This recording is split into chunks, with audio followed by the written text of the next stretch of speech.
রাসূলুল্লাহ ক্ষমতায় এসে 1 নম্বরে গ্রাজুয়েট পাস, 1 নম্বর প্রথম শ্রেণীর অধিকারী হাফেজ কোরআন। সুবহানাল্লাহ বলেন। রাসূলুল্লাহ বলছেন ক্ষমতায় ইসলাম আসলে আলিমদের সম্মান, হাফেজদের সম্মান বৃদ্ধি হবে, আর জালিম ক্ষমতায় আসলে আলিমদের উল্টা হবে। ঠিক কিনা বলেন? প্রিয় বন্ধুগণ, আবু সুফিয়ান আবার বেছে বেছে ভিআইপি কিবি বেছে বেছে ইন্টারন্যাশনাল এয়ারপোর্ট, বুদ্ধিজীবী টাকো মার্কা, মাথায় কোনো চুল নাই, দেখবেন না টেলিভিশনে এসে শুধু বক বক করে, ইসলামের বিরুদ্ধে কথা বলে, বলে সালাম হলো জামাতিদের শিক্ষা। আছে না নাই? সালাম নাকি জামাতিদের শিক্ষা, শুদ্ধ করে সালাম দেওয়া, এটা নাকি মৌলবাদী, এটা নাকি জামাত ইসলামী শিক্ষা। নাউজুবিল্লাহ বলে। এই সমস্ত হারাম খুঁটদের জিহ্বা টেনে ছিঁড়ে ফেলা দরকার।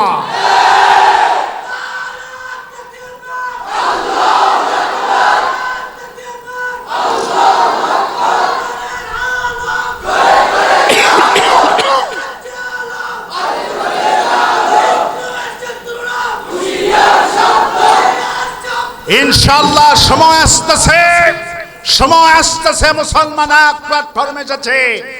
আজ বাইতুল মুকাররমে মামুনুল হকের বক্তব্য শুনে আমার কলিজা ঠান্ডা হয়েছে।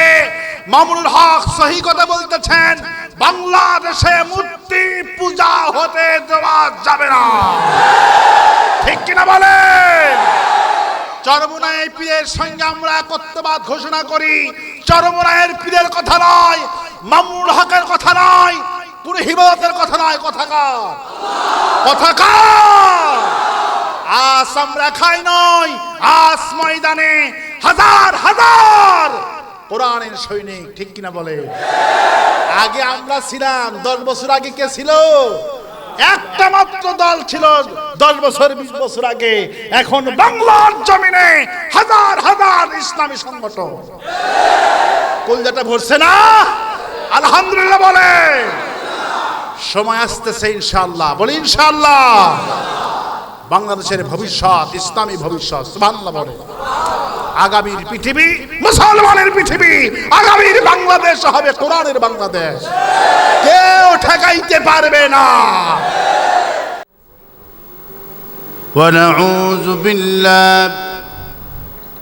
ونعوذ بالله من شرور أنفسنا ومن سيئات أعمالنا، من يهد الله فلا مضل له ومن يضلله فلا هادي له، ونشهد أن لا إله إلا الله وحده لا شريك له، ونشهد أن سيدنا وحبيبنا ومولانا محمدا عبده ورسوله الذي أرسله بالحق بشيرا ونذيرا وداعيا إلى الله بإذنه وسراجا منيرا، فقد قال الله تعالى في كلامه المجيد وفرقانه الحميد: أعوذ بالله من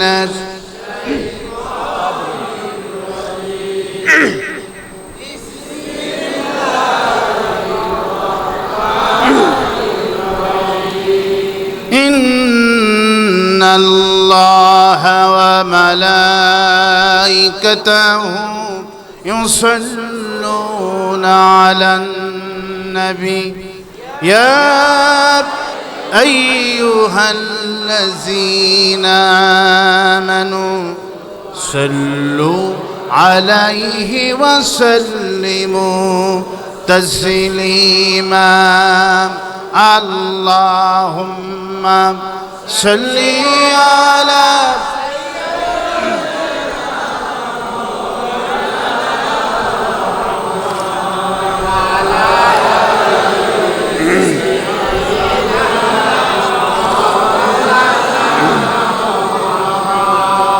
মনেতে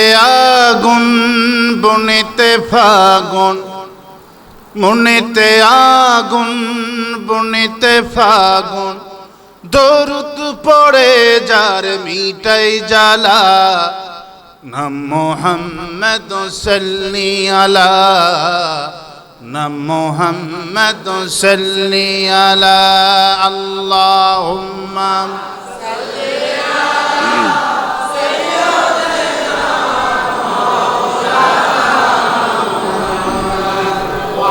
وعلى آل سيدنا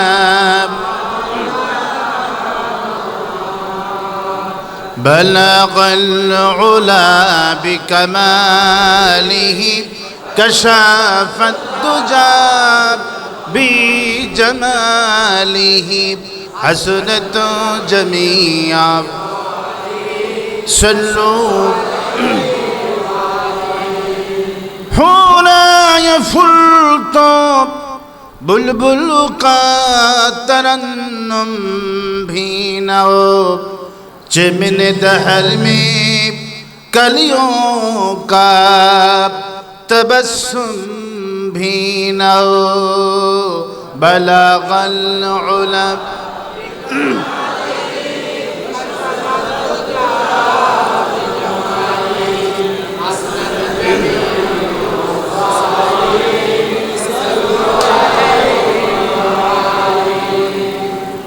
सूरत यूसुफ बेदारी हिकमत लुक़मान माँ करिए कुरानी बारी आए दिले शदे मान माँ बलगल उला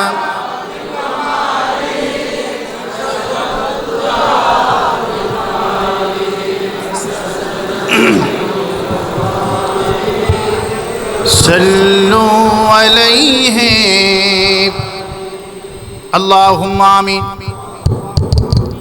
रब्बना ज़लमना अनफुसना व इन लम तगफिर लना व तरहमना लनकूनन्न मिनल खासिरिन रब्बुल आलामीन पवित्र रबिउल आव्वालेर शरणे কালায়ের হাট বাইতুল মামুর জামে মসজিদ কমিটির উদ্যোগে আজিমুল শান রাসূল করিম সাল্লাল্লাহু আলাইহি ওয়াসাল্লামকে কে নিয়ে তোমার দরবারে আলোচনা তোমার দরবারে হাত তুলেছি দরুদ ও সালাম পেশ করেছি দরুদ ও সালাম টুকুন সোনার মদিনায় নবী পাকের রওজা মুবারককে পৌঁছায় দাও तमाम পৃথিবীর মাটির নিচে যত মুমিন মুমিনাত ইমান নে কবরে চলে গেল কোন হালত আছে জানি না কবরগুলি জান্নাতের বাগান বানায়া দিও এখানেই যারা আমিন আমিন বলছে এদের মধ্য থেকে মা বাপ যাদের জন্মের মতো বিদায় হয়ে গেল আল্লাহ মা বাপের কবরগুলি জান্নাতের বাগান বানায়া দিও রব্বুল আলামিন দীর্ঘ একটি বছর হলে গোটা পৃথিবী ব্যাপী করোনা মহামারী চলতেছে তাফসীর মাহফিল চতুর্দিকে বন্ধ হায় আল্লাহ তাআলা তাফসীর মাহফিলের সারা পৃথিবীর বুকে আলোড়ন সৃষ্টি করেছেন এই চট্টগ্রাম তাফসীর মাহফিল এই চট্টগ্রামবাসীকে সারা পৃথিবীর মানুষেরা চেনে আল্লাহ সেই চট্টগ্রাম থেকে তোমার দরবারে হাত তুলেছি এই চট্টগ্রামবাসীকে আল্লাহ ইসলামী আন্দোলনের নেতা কর্মীগুলোকে তুমি অগ্রগতি করার তৌফিক দিয়ে দিও কঠিন কিয়ামতের দিন একটা সাদ রাজি হবে না ওই কঠিন মাসের দিন আমাদের মাহফিল সকলের জন্য তাদের ওসিলা বানায় দাও আল্লাহ ইয়া রব করম তু আগর করে ও বাত দে जुबा को जो दिल पर असर करे रब्बना तक़ब्बल मिन्ना इन्नका अंतस समीउल अलीम व तुब अलैना इन्नका अंतत तव्वाबुर रहीम सुब्हान रब्बिका रब्बिल इज्जति अम्मा यसिफून व सलामुन अलल मुरसलीन वलहमदुलिल्लाहि रब्बिल आलामीन একটু জিকির করেন লা ইলাহা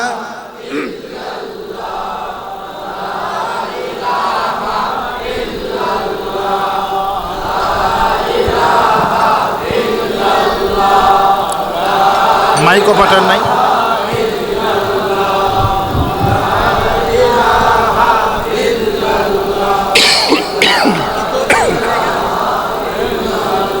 লা ইলাহা ইল্লাল্লাহু মুহাম্মাদুর রাসূলুল্লাহ।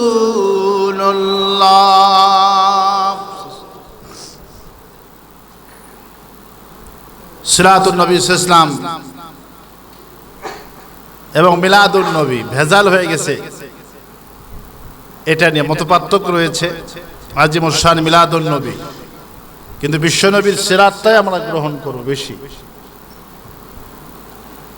প্রিয় বন্ধুগণ, মহান আল্লাহ রব্বুল ইজ্জাতুল জালালের দরবারে লাখ কোটি শুকর আদায় করছি যে মহান আল্লাহ সুবহানাহু ওয়া তাআলা আমাদেরকে বিশ্বনবী ইসলামের সিরাত আলোচনার অংশগ্রহণ করার তৌফিক এনায়েত করেছেন। সেই রবের দরবারে লাখ কোটি শুকর আদায় করছি। সকলে পড়ছি আলহামদুলিল্লাহ। সবাই পড়ছি রব্বানা লাকাল হামদ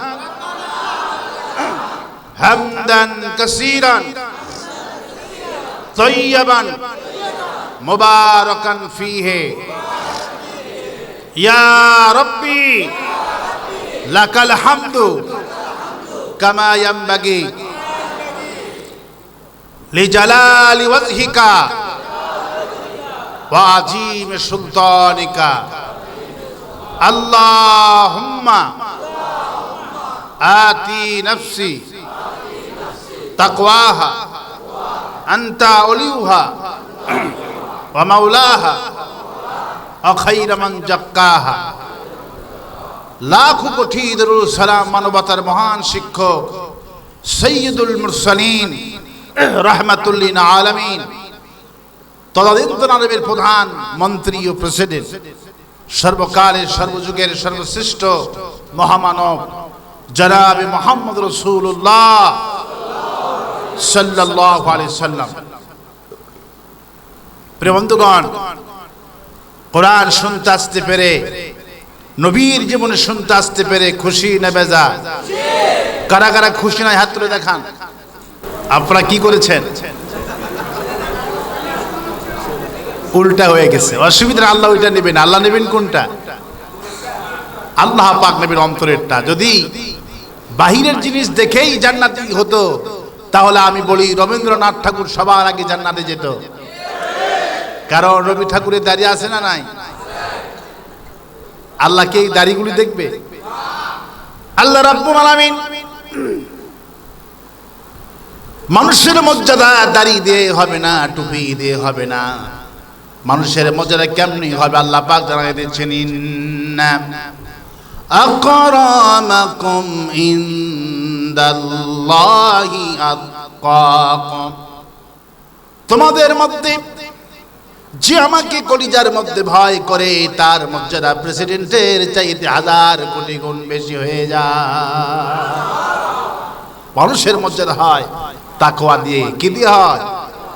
উঠে গেছেন হাত, কিন্তু আল্লাহ হাতটা নেবেন না। সুবহানাল্লাহ। অন্তরে যেটা আছে আল্লাহ পাক সেটাই দিবেন। সুবহানাল্লাহ। বন্ধুগণ, কোরআন শুনতে আসতে পেরেছি, নবীর জীবন শুনতে আসতে পেরেছি, খুশি না বেজা? খুশি না বেজা? এগুলি শুনলে ঈমান বাড়ে না কমে? এগুলি শুনলে কি হয়?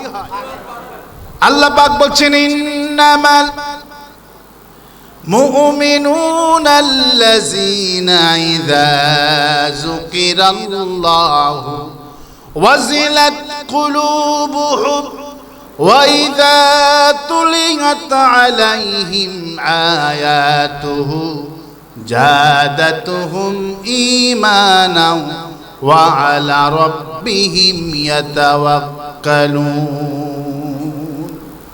آيَاتُهُ زَادَتْهُمْ إِيمَانًا। কোন মানুষ যখন আয়াতে কারিমা শুনবে, আল্লাহ পাক বলে আমি তার ঈমান বাড়ায়া দিব। ঈমান এত বাড়বে, ইয়াতাওয়াক্কালুন। আর আল্লাহ ছাড়া কারুর সামনে পরোয়া করে না। কোরআন শুনলে ঈমান বাড়ে। কি বাড়ে? ঈমান বাড়ে। গান বাজনা গেলে ইমান কি হয়ে যায়? নষ্ট হয়ে যায়। এই জন্যই গান বাজনার জন্য কোনো পারমিশন দরকার হয় না, কোরআনের আলোচনা করার জন্য পারমিশনের দরকার হয়। ঠিক কিনা বলেন? কারণ কোরআন শুনলে কি বাড়ে? কোরআন শুনলে ঈমান বাড়ে বলে, কোরআন শুনলে মানুষ কোরআন আলা হয় বলে, এই জন্যই তাফসীর মাহফিল অনুমতি লাগে। আর এই অনুমতি স্বয়ং উপদেষ্টা হলেন মিস্টার ইবলিস। কে উপদেষ্টা? ইবলিস। কারণ পৃথিবীর কোনো কিছু শুনলে ঈমান বাড়ে না। ঈমান বাড়ে কি শুনলে? কোরআন শুনলে ঈমান বাড়ে। ইয়াতাওয়াক্কালুন, এমন ঈমান বেড়ে যায়, আল্লাহ বলছেন এমন ঈমান বাড়ে ওই লোকগুলি আমি ছাড়া কারুর সামনে মাথা নত করে না। বন্ধুগণ, আমরা আজকে যতক্ষণ থাকবো আজকে রাসূল সাল্লাল্লাহু আলাইহি ওয়াসাল্লামকে নিয়ে আলোচনা করবো ইনশাআল্লাহ। বলে ইনশাআল্লাহ। রাসূল হবে আমাদের আদর্শ। রাসূল আমাদের কি আদর্শ? আল্লাহ রাব্বুল আলামিন সে আদর্শের কথা কনফার্ম করে দিয়েছেন। সুবহানাল্লাহ। আমরা এসেছি সবাই একটি জিনিস নিয়ে যাব। কয়টি জিনিস? একটি জিনিস নিয়ে যাব, সেটা হলো ঐক্য। সেটা কি নিয়ে যাব? ঐক্য নিয়ে যাব। আচ্ছা, আপনাদের এলাকায় ঝাড়ু আছে না? ঝাড়ু, এটাকে আপনারা কি বলেন? ঝাড়ু বলেন। এই ঝাড়ুর মধ্যে কি আছে? কাঠি বলেন না খিলান বলেন? কোনটা বলেন? শলা। শলা। শলা না? শলা। কতগুলি শলা আছে একটা ঝাড়ুতে? শত শত, 500 1000 শলা মিলে একটা কি হয়েছে? একটা ঝাড়ু হয়েছে। এই ঝাড়ু একটা শলা দিয়ে ময়লা পরিষ্কার করা সম্ভব? দুইটা দিয়ে সম্ভব? তিনটা দিয়ে সম্ভব? শত শত শলা দিয়ে একত্রিত হয়ে একটা ঝাঁটা হয়েছে। কি হয়েছে? একটা ঝাড়ু হয়েছে। শত শত শলা একত্রিত হয়ে যখন গিট দিয়ে বাঁধন দিয়ে যখন ময়লার উপরে আবর্জনার উপরে যখন বাড়ি মারা হয়, আবর্জনা কি হয়ে যায়? আবর্জনা সাফ হয়ে যায়। আজকে আমরা সব মুসলমান সমাজ থেকে সন্ত্রাস, দুর্নীতি, সমাজ থেকে সুদ, ঘুষ সব কিছু সাফ করতে হলে ওই ঝাড়ুর মতো ঐক্যবদ্ধ হয়ে বাড়ি মারতে হবে। সমাজ থেকে সব দূর হয়ে যাবে ইনশাআল্লাহ। বন্ধুগণ, প্রিয় ভাইয়েরা, আমি আজকে আলোচনা করব নবী করিম সাল্লাল্লাহু আলাইহি ওয়াসাল্লাম আল্লাহ রাব্বুল আলামিন যাকে স্পেশালি অনুসরণ করতে বলেছেন, পৃথিবীর আর কাউকে অনুসরণ করতে বলেননি। সুবহানাল্লাহ। আল্লাহ রাব্বুল আলামিন যার অনুসরণ করা ফরজ, যার আলোচনা করা ফরজ, যার ভালোবাসা অর্জন করা ফরজ, সেই আল্লাহ পাক বলছেন, শোনো, আমার পরে যদি কাউকে ভালোবাসতে হয়, কুল ইন কুনতুম তুহিব্বুনাল্লাহ ফাত্তাবিউনি ইউহিব্বুকুমুল্লাহ ওয়া ইয়াগফির লাকুম যুনুবাকুম ওয়াল্লাহু গফুরুর রহিম। আল্লাহকে যে পাইতে চায়, হযরতকে ভালোবেসে আরশ কুরসি লৌহ কলম না চাহিতে পেয়েছে সে। আমি যদি আরব হতাম মদিনারি পথ, সেই পথে মোর চলে যেতেন নূর নবী হযরত। আমি যদি আরব হতাম মদিনারি পথ। বন্ধুগণ, প্রিয় ভাইরা, আল্লাহকে যদি পাইতে চায় কাকে ধরতে হবে? রাসূল করিম সাল্লাল্লাহু আলাইহি ওয়াসাল্লামকে ধরা আল্লাহ পাক ফরজ করে দিলেন। সুবহানাল্লাহ। আমার ভাইরা, রাসূলকে ধরা আমাদের জন্য ফরজ, তাকে ভালোবাসা আমাদের জন্য ফরজ, অনুসরণ করা আমাদের জন্যই ফরজ। রাসূলকে অনুসরণ করবেন না, জান্নাত আপনার হবে না। জান্নাত পরিচালনা আপনার হবে না। সকল দিক এবং বিভাগে লাকাদ কানা লাকুম ফি রাসূলিল্লাহি উসওয়াতুন হাসানা, একমাত্র আদর্শ তাম পৃথিবীর মানুষের জন্য তিনি হলেন নবী মুহাম্মদ রাসূলুল্লাহ সাল্লাল্লাহু আলাইহি সাল্লাম। তিনি আমাদের আদর্শ।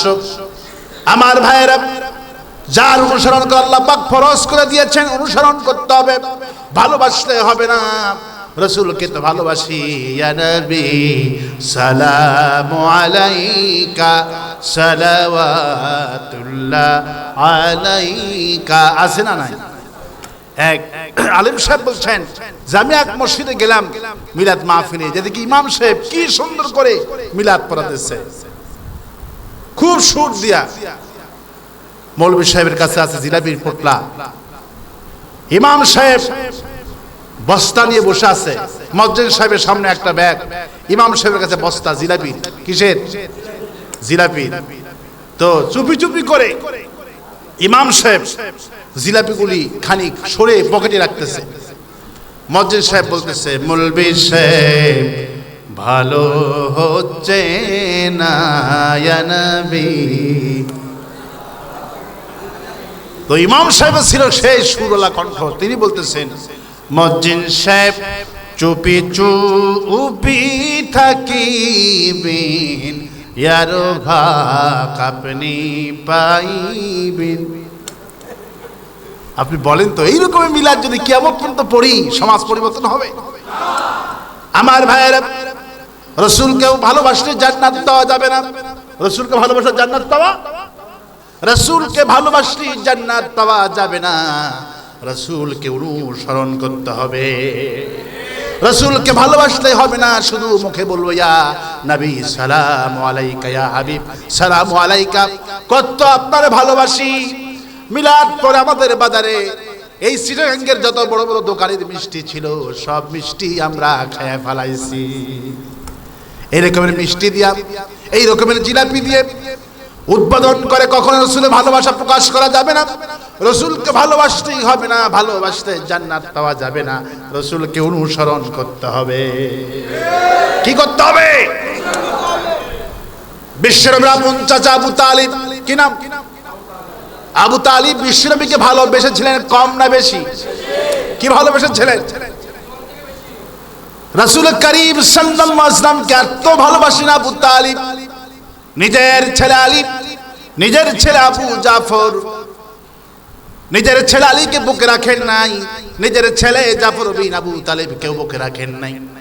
শিশু মুহাম্মদ রাসূলুল্লাহ সাল্লাল্লাহু আলাইহি ওয়াসাল্লামকে বুকে রেখে রাতের পরে রাত তিনি কাটিয়ে দিয়েছে। মরুভূমিতে যখন বালু বালু আর বালু, পাহাড় আর পাহাড়, দিনের বেলায় চললে এসি গাড়ি, তারপরেও বালুর ঝাঁস লেগে যায়। মক্কা থেকে মদিনা 500 মাইল রাস্তা, যখন গাড়ির মধ্যে রওনা হলাম, চতুর্দিকের বালু কোনাগুলি দেখে মনে হয়েছে আমার রাসূল কিভাবে সাহাবাত মাইনগুলি এই মরুভূমিগুলি পাড়ি দিয়েছেন। কলিজা ফেটে যায়, আমাদের মন উজালা হয়ে যায় মদিনার দিকে। আমার ভাইয়েরা, আমার প্রবন্ধগণ, আমার রাসূলকে আবু তালিব এত ভালোবেসেছেন, এত ভালোবেসেছেন যে আপনি ভালো কখনো বাঁচতে পারবেন না। আবু তালিব মক্কার নেতা, কুরাইশের তিনি সর্দার। লোকেরা বলছেন, আবু তালিব আগামীকালকে আমাদের বিচার করতে হবে। কি করতে হবে? বিচার করে দিতে হবে। আবু তালিব বলে, আমি বিচার ঠিকই করব, আমার এই ছোট্ট ভারীদের জন্য একটা চেয়ার লাগবে। কি লাগবে? লোকেরা অবাক হয়ে বললেন, আশ্চর্য কথা, আপনি হলেন বড় মানুষ, ছোট চেয়ার দিয়ে কি হবে? আবু তালিব বলে, তোমরা চিনতে পারো নাই, বুঝতে পারো নাই, ছোট্ট নবীটাকে আমি চিনেছি, সিরিয়ায় গিয়েছি একটা মুহূর্তের জন্য। ওই রোদ আমার মাথার উপরে রাখতে পারেন নাই, সারাক্ষণ কখনো পাখি কখনো মেঘ পাহারা দিয়েছে। আমার মনে হয় সাধারণ তিনি মানুষ নাম, তিনি আল্লাহর নবী। আমি বড় মানুষ, আমার কোনো সম্মানের প্রয়োজন হবে না, আমার ছোট্ট ভাতিজার জন্য একটা চেয়ারের ব্যবস্থা রেখে দিও। আল্লাহ রাব্বুল আলামিন এই বিচারের সমস্যা সমাধান করে দিবে। আমার ভাইরা, আবু তালেব বিচারে চলে গেলেন। ছোট্ট চেয়ারকে, বাবা মুহাম্মদ সাল্লাল্লাহু আলাইহি ওয়াসাল্লাম তুমি এখানে বসে থাকো আব্বু, আল্লাহ রহমত নাজিল হয়ে গেলেন, বিচারের সমস্যা সমাধান হয়ে গেলেন। পানির জন্য হায় হুতাশ নবীর কাছে এসে বলছেন, আবু তালিব তোমার ভাস্তাকে বলো একটু আকাশের দিকে হাত তুলে যেন দোয়া করেন, আমরা পানি পানি করে মরে গেলাম। নবীজি বলেন, হ্যাঁ। আবু তালেব বলে, বুঝতে পেরেছো এতদিনে আমার ভাতিজা যদি হাত তুলে দোয়া করে সেই হাত আল্লাহ কখনো ফিরাবে না। ছোট্ট নবী আমার আকাশের দিকে হাত তুললেন, হাত তোলা দেরি আছে, পানি নাজিল হওয়া দেরি নাই। আমার ভাইরা যে আবু তালিব এত ভালোবাসতেন, এত ভালোবাসতেন, মৃত্যুর সময় বেঈমান হয়ে মারা গেলেন। আল্লাহ পাক সূরা তাওবা ইন্নাকা লা তাহদি মান আহবাবতা, হে নবী, হে নবী, ইন্নাকা লা তাহদি মান আহবাবতা, আপনার প্রিয়জন মানুষকে হিদায়াত আপনি দিতে পারবেন না। হিদায়াতের মালিক কে? কে হিদায়াতের মালিক? পরিষ্কার জানিয়ে দিলেন। আপনার চাচা কে আপনি বহুবার চেষ্টা করেছেন হিদায়াত দেওয়ার জন্য, কিন্তু হিদায়াত দিতে পারলেন না। হিদায়াতের মালিক আমি আল্লাহ রাব্বুল আলামিন। আমার ভাইরা, আমার প্রবন্ধগণ, আমার নবী, আমার এত ভালোবাসতেন যে আবু তালিব বিশ্বের নজরে কাঁদলেন। সাহাবীরা বলে, রাসূলুল্লাহ আপনার চাচার অবস্থা কি হবে জানেন না? হুজুর বলে, আমার চাচার অবস্থা হবে জাহান্নামের সবচেয়ে কম আযাব আমার চাচার আবু তালেবের হবে। জাহান্নামে দুটি লোহার স্যান্ডেল আল্লাহ তার পায়ে পড়িয়ে দেবেন, মাথার মগজগুলি গলে গলে টপ টপ করে পড়তে থাকবে। এত ভালোবাসলেন যে এই চাচা প্রকৃতি নিলেন। বিশ্বনবী আরো বললেন, আমার চাচাকে আল্লাহ কোথায় জাহান্নাম দিবে? আল্লাহ রাব্বুল আলামিন দেখলাম আমার নবী মুহাম্মদ সাল্লাল্লাহু আলাইহি ওয়াসাল্লামকে নিয়ে আবু তালিব কান্দের উপর করে হেঁটে হেঁটে পৃথিবীর 8টি দেশ ভ্রমণ করিয়েছে। কোথায় মিশর, কোথায় সিরিয়া, কোথায় ইরাক, কোথায় ইরান। এই আবু তালিব বিশ্বনবীকে নিয়ে ফেলে যান নাই, বাফনা ইতিম। এই নবীকে নিয়ে গোটা পৃথিবী সফর করলেন, বুকে রাখলেন, মাথায় রাখলেন, পিঠে রাখলেন। নবীর সঙ্গে সব জায়গার সংস্পর্শ লেগে গেছে, শুধু পায়ের তালুটুকুন দিয়া নবীকে স্পর্শ করা বাকি আছে। এই জন্য আল্লাহ দেখলাম আমার নবীর সব জায়গায় স্পর্শ লেগেছে। নবীর স্পর্শ যেখানে লেগেছে সেখানে জাহান্নাম হারাম হয়ে যায়। শুধু পায়ের তালুটুকুন দিয়া আমার নবীকে স্পর্শ করা বাকি আছে বলে শুধু পায়ের তালুটা আবু তালেবের জাহান্নামের সানে আল্লাহ পড়ায় দেবেন। আমার ভাইরা, আমার প্রবন্ধগণ, মাথা খাটান, বন্দি খাটান। বিশ্বনবীর চাচা আবু তালিব, বিশ্বনবীর চাচা আবু লাহাব। বিশ্বনবীর চাচা কি? আবু লাহাব। আপন চাচা জাহান্নামে গেলেন, কারণ কি? কারণ খুঁজে বের করতে হবে। নবীর চাচারা কেন জাহান্নামে গেলেন? কারণ একটাই, আবু তালিব খানায়ে কাবা তওয়াফ করতেছেন, লাব্বাইক আল্লাহুম্মা লাব্বাইক, লাব্বাইক লা শারীকা লাক লাব্বাইক, ইন্নাল হামদা ওয়ান নি'মাতা লাক ওয়াল মুলক লা শারীকা লাক, আল্লাহু আকবার, লাব্বাইক আল্লাহুম্মা লাব্বাইক, আল্লাহু আকবার। একজন সাহাবী রাদিয়াল্লাহু আনহু দেখে আবু তালেব খানায়ে কাবা তওয়াফ করতেছে, সুবহানাল্লাহ। বলে, ও আবু তালেব, তুমি খানায়ে কাবা তওয়াফ করতেছো, তোমার তওয়াফ আল্লাহর দরবারে কবুল হবে না। আবু তালেব বলল, কেন হবে না? আবু তালেব বলল, কেন হবে না? এবার সাহাবী দলিল দিচ্ছেন, ওয়ামাইয়াবতাকি গায়রাল ইসলামি দীনান ফালাই ইউকবালা মিনহু ওয়া হুয়া ফিল আখিরাতি মিনাল খাসিরিন। যেই ব্যক্তি, যেই লোকেরা ইসলাম বাদ দিয়ে অন্য ধর্ম অন্বেষণ করবে, অন্য কিছু অন্বেষণ করবে, তার কোনো আমল গ্রহণ করা হবে না, আর কিয়ামতের দিন সে ক্ষতিগ্রস্ত হয়ে যাবে। আল্লাহ পাক কোন জবাব, আফাদিনিল্লাহি ইয়াবগুন ওয়া লাহু ওয়াসলামা মান ফিস সামাওয়াতি ওয়াল আরদ তাওআন ওয়া কারহা। আকাশ আর জমিনে যা আছে, ইচ্ছায় অনিচ্ছায় সব আল্লাহর সামনে মাথা নত করে দিয়েছে, সুবহানাল্লাহ। আবু তালিব, তুমি যে তোয়াব করতেছো এটা হুদাহুদি তোয়াব। কিসের তোয়াব? এটা হুদাহুদি তোয়াব। তোমার তওয়াব আল্লাহর দরবারে কবুল হবে না। বলল কেন? সাহাবী বললেন এক নম্বর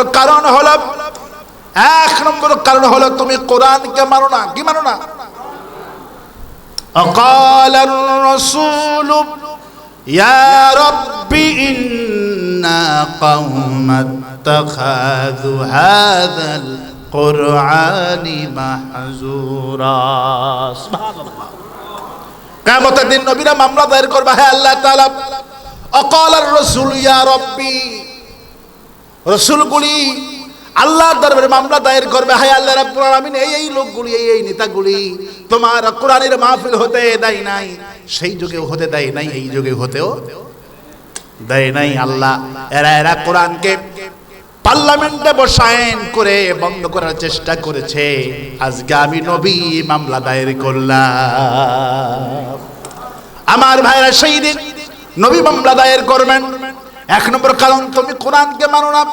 দুই নম্বর কারণ হলো তুমি নবী মুহাম্মদ রাসূলুল্লাহ সাল্লাল্লাহু আলাইহি ওয়াসাল্লামকে মানো না। নবীকে যদি কে না মানে তার হজ কি কবুল হবে নাকি? কবুল হবে? আমার ভাইরা, আমার রাসূলকে যদি কেউ নেতা না মানে তার হজ কি কবুল হবে?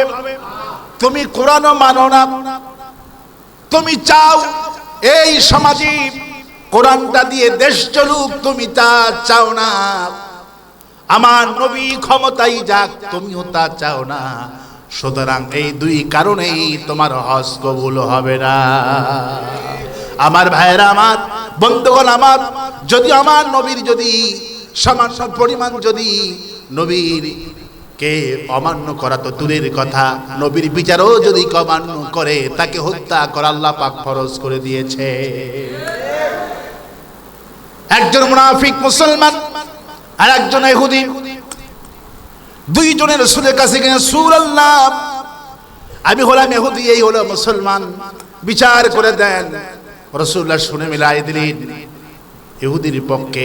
মুসলমান বেচারাটার মনোপত হলো না, হারে আমি হজ করি, আমি ইয়ানুদ দিই, আমি যাকাত দিই, আমি ইসলাম আন্দোলন করি, আমি বড় নেতা, আর রাসূলুল্লাহ এইটা বিচার করলো, হইল নাকি? মনটা দারুণ খারাপ। চলে গেল ওমর ফারুকের কাছে। ওমর ফারুক ভাই, আমার চেনো না? হ্যাঁ চিনি, তুমি তো ইসলামের বড় লিডার, কি করতে হবে বলো? বিচারের সানি করতে হবে। প্রথম বিচার কে করেছে ভাইজান? প্রথম বিচার করেছে জনাব মুহাম্মদ রাসূলুল্লাহ সাল্লাল্লাহু আলাইহি সাল্লাম। ওমর ফারুক রাদিয়াল্লাহু আনহু শুনেই বললেন, দাঁড়াও বাবাজি, দাঁড়াও, আমি পারবো তোমার বিচারের সানি করে দিতে। দাঁড়াও আসতেছি। যেই তরবারিতে বেশি ধারালো বিশেষ বিশেষ কাজে ব্যবহার করতেন জিহাদের ময়দানে, সেই তরবারি নিয়ে সে লোকটার গর্দানে মেরে বললেন, আমার নবীজিকে যে নেতা মানতে চায় না, নবীর বিচার যে সন্তুষ্ট হতে চায় না, আমি ওমর তার বিচার এইভাবে করে দে। গোটা মক্কা মদিনায় ছড়িয়ে পড়লো ওমর একজন মুসলমানকে হত্যা করেছে, একজন ইসলামী আন্দোলন নেতাকে হত্যা করেছেন। ওই লোকটার মাথা তখনও টুপি ছিল। কি ছিল? মাথায় টুপি, মুখে দাড়ি, ইসলামী আন্দোলনের মহান নেতা। গোটা মদিনায় ছড়িয়ে পড়লেন ওমর একজন টুপিওয়ালা দাড়িওয়ালাকে হত্যা করেছে। বাইদে বাই খবর পুষতে পুষতে নবীর পর্যন্ত পৌঁছে গেলেন। ইয়া রাসূলুল্লাহ, শুনেছেন আপনার ওমর কি কাম করেছে? ওমরের মাথা খারাপ, এখন আসল প্রমাণ হয়ে গেছে। ইয়া রাসূলুল্লাহ, আপনার ওমর ক্ষমতা দেননি, ভালো করেছেন। দেখছেন এখনো আপনি বেঁচে আছেন, এখনো বড় কিছু হয়নি, তাতেই মুসলমান হত্যা করা শুরু করছে। এই রকমের রাগীব মানুষ ইসলামের কি হবে? রাসূলুল্লাহ সাল্লাল্লাহু আলাইহি ওয়াসাল্লামের কাছে এই রকমের নানান সাহাবী নানান কথা বলতে লাগলেন। আল্লাহর নবী আসর নামাজের পর মসজিদ নববীতে গিয়ে সিজদায় পড়ে কাঁদলেন, হায় আল্লাহ তাআলা, সত্যি কি আমার ওমর মুসলমান হত্যা করেছে নাকি? নবী আমার পেরেশান পড়ে এত কান্না কান্নে, হায় আল্লাহ তাআলা, আমার ওমর কি সত্যি মুসলমান হত্যা করেছে নাকি? আল্লাহ রাব্বুল আলামিন ওমরকে হত্যাকারী বানাবে না, ওমরকে পৃথিবীর মুসলমানদের কাছে একটি মাইল ফলো কোরআনের বিষয় বাণী দিতে চান বলে আল্লাহ বলেন জিবরাইলে, আর দেরি করো না, সূরা নিসার 65 নম্বর আয়াতে কারিমা নিয়ে চলে যাও। ফালা ওয়া রাব্বিকা লা ইউমিনুন হাত্তা ইউহাক্কিমুকা ফীমা শাজারা বাইনাহুম সুম্মা লা ইয়াজিদু ফি আনফুসিহিম হারাজাম মিম্মা কাদাইতা ওয়া ইউসাল্লিমু তাসলিমা। কে বলেছে আমার উট মুসলমান হত্যা করেছে? কে বলেছে? ফালা ওয়া রাব্বিকা লা ইউমিনুন। আপনার রবের কসম করে বলছি হে নবী, যেই লোকটা ওমর রাদিয়াল্লাহু আনহু হত্যা করেছে ওই বেচারাটা মুসলমানই না। আল্লাহু আকবার বলে। মাথায় টুপি থাকলে কি হবে? মুখে দাড়ি থাকলে কি হবে? ওই ব্যক্তি ঈমানদার? ও হলো মুনাফিক। বাশশিরিল মুনাফিকিনা বিআন্না লাহুম আযাবুন আলীম। মুনাফিকদের জন্য সুসংবাদ দাও। সেই যুগে মুনাফিক, এই যুগে মুনাফিক আছে না নাই? আছে না নাই? পরে ভাইয়েরা, মুনাফিকদের জন্য সুসংবাদ কে দিচ্ছেন?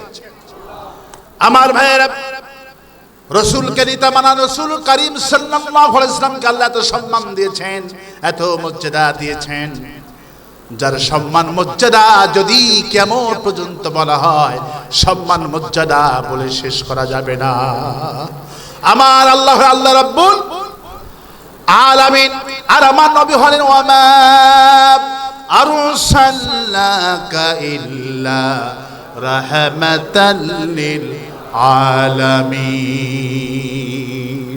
আমি আল্লাহ রাব্বুল আলামিন আর तमाम পৃথিবীর মানুষের জন্য রহমত করে আপনাকে পাঠিয়ে দিয়েছি। সে কোন বন্ধু বলো বড় বিশ্বস্ত, কার কাছে মন খুলে বলা যায়, কার কাছে সব কথা বলা যায়। আল্লাহু আকবার বলে। যার কাছে সব কথা মানুষ খুলে খুলে বলতো, বনের পাখিরা খুলে খুলে বলতেন, যার কথা আকাশ আর জমিনে এমন কোন জায়গা নাই। আল্লাহ রাব্বুল আলামিন হলেন আল্লাহ, আর আল্লাহর পরে যার মর্যাদা তিনি আমার বিশ্ব নবী। আমার বিশ্ব নবীকে আল্লাহ এত সম্মান দিয়েছেন। বিশ্ব নবী হজ করতে যখন যাবেন মদিনা মুনাওয়ারায় গিয়ে 7 নম্বরে গেট দিয়ে চলে যাবেন, সোজা রওজা বরাবর যাবেন। রাসূলের রওজার চতুর্পাশে এখনো দাঁড়ালে মনে হয় আমার নবীর এই ঘরটা কিয়ামত পর্যন্ত আল্লাহ মুসলমানদের জন্য হিদায়াতের মারকাজ বানিয়ে দিয়েছে। আমি ঘরে চতুর্পাশে ঘুরলাম, নবীর ঘরে চতুর সামনে পিছনে ডানে বামে চতুর্দিকে ঘুরলাম। এই ছোট্ট একটি ঘর, এই ঘর সম্পর্কে আল্লাহ রাব্বুল আলামিন এত ভালোবাসেন আমার নবীকে। আমার নবীর সম্মান এত বেশি। নবী আমার খেয়ে খেয়ে আরাম করতেছেন, একজন সাহাবী এসে বলতেছে ইয়া মুহাম্মদ, ইয়া মুহাম্মদ সাল্লাল্লাহু আলাইহি ওয়াসাল্লাম ডাকতেছেন। আল্লাহ এতটুকু মদ্দাস করেন নাই। আমার নবীর হুজরাতের নামে আল্লাহ একটা কোরআন শরীফে সূরা হুজরাত নাজিল করে দিয়েছে। আমার নবীর ঘরের নামে আল্লাহ একটা আয়াতে কারিমা পুরা সূরা আল্লাহ নাজিল করে দিয়েছে। আমার নবী যে বংশে এসেছেন সেই বংশের নাম কি?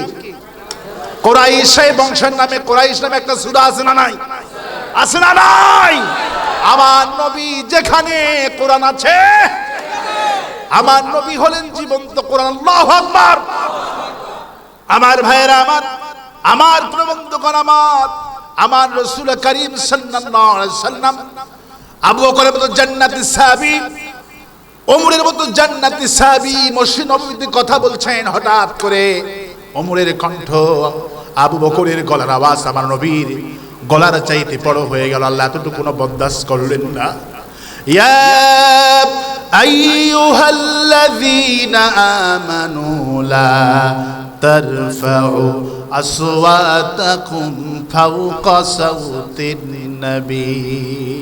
হে ঈমানদারেরা, তোমরা যারা ঈমানদার বলে দাবি করো, ওমর ও আবু বকর, তোমরা যারা ঈমানদার বলে দাবি করো, খবরদার খবরদার, তোমাদের গলার আওয়াজ যেন আবার নবীর গলার আওয়াজের চাইতে লম্বা জোরে না হয়ে যায়। কিয়ামত পর্যন্ত আয়াতে কারিমা বলবহল থাকবে।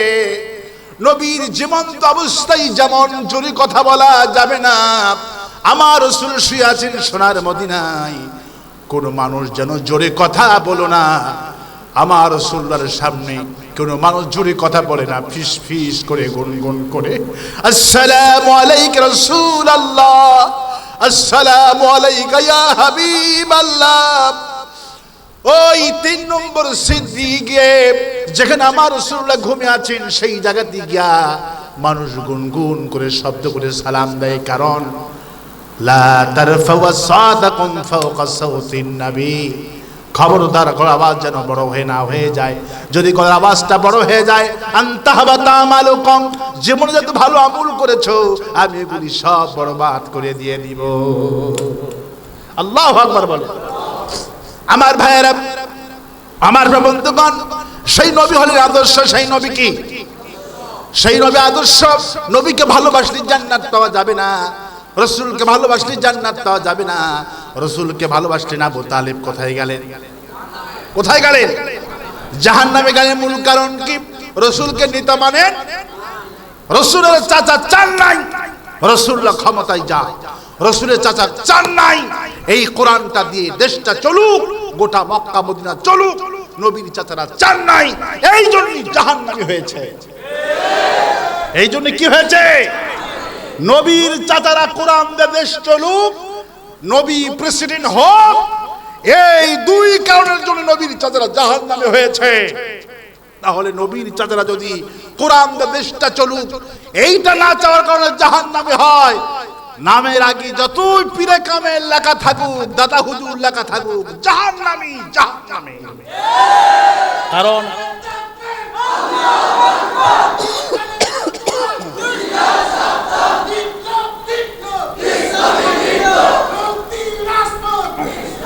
কারণ কি শোনেন ভাইয়েরা আমার, জাহান্নামে এই জন্যই যাবেন। জাহান্নামে যাওয়ার বড় কারণ হলো কোরআনকে সংবিধান মানেন নাই, রাসূলকে নেতা মানেন নাই। 500 টাকার নোট, কয় টাকার নোট? 500 টাকার নোট নিয়ে বাজারে গেলেন। আপনাদের এলাকার বাজারের নাম কি?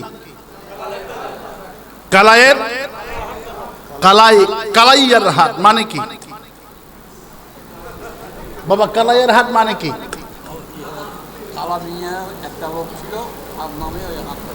আচ্ছা, আপনার নাম কোনটা? আলহামদুলিল্লাহ, আফজাল আহমেদ। আল্লাহ বাবাজিকে কবুল করুন বলে আমিন। আল্লাহ সারাটা জীবন যা খেদমত করেছেন আল্লাহ ইসলামের জন্য কবুল করুন। খুব সুন্দর নাম, আহম্মদ। সুবহানাল্লাহ বলে। আল্লাহ আহম্মদের মতো নাকি কবুল করুন বলে আমিন। আর বাঁচতে বলে আমিন। আর এটা তো মসজিদের খতিব না? আল্লাহ অনেক সুন্দর চেহারা দিয়েছে, আল্লাহ আরো নূর বানায় দিক বলে আমিন। আর বাঁচতে বলে আমিন। 500 টাকার নোট, কয় টাকার নোট?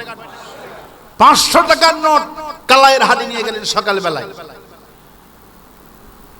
400 টাকার জিনিস ক্রয় করেছেন। কয়শো টাকা? 400 টাকার জিনিস ক্রয় করেছেন।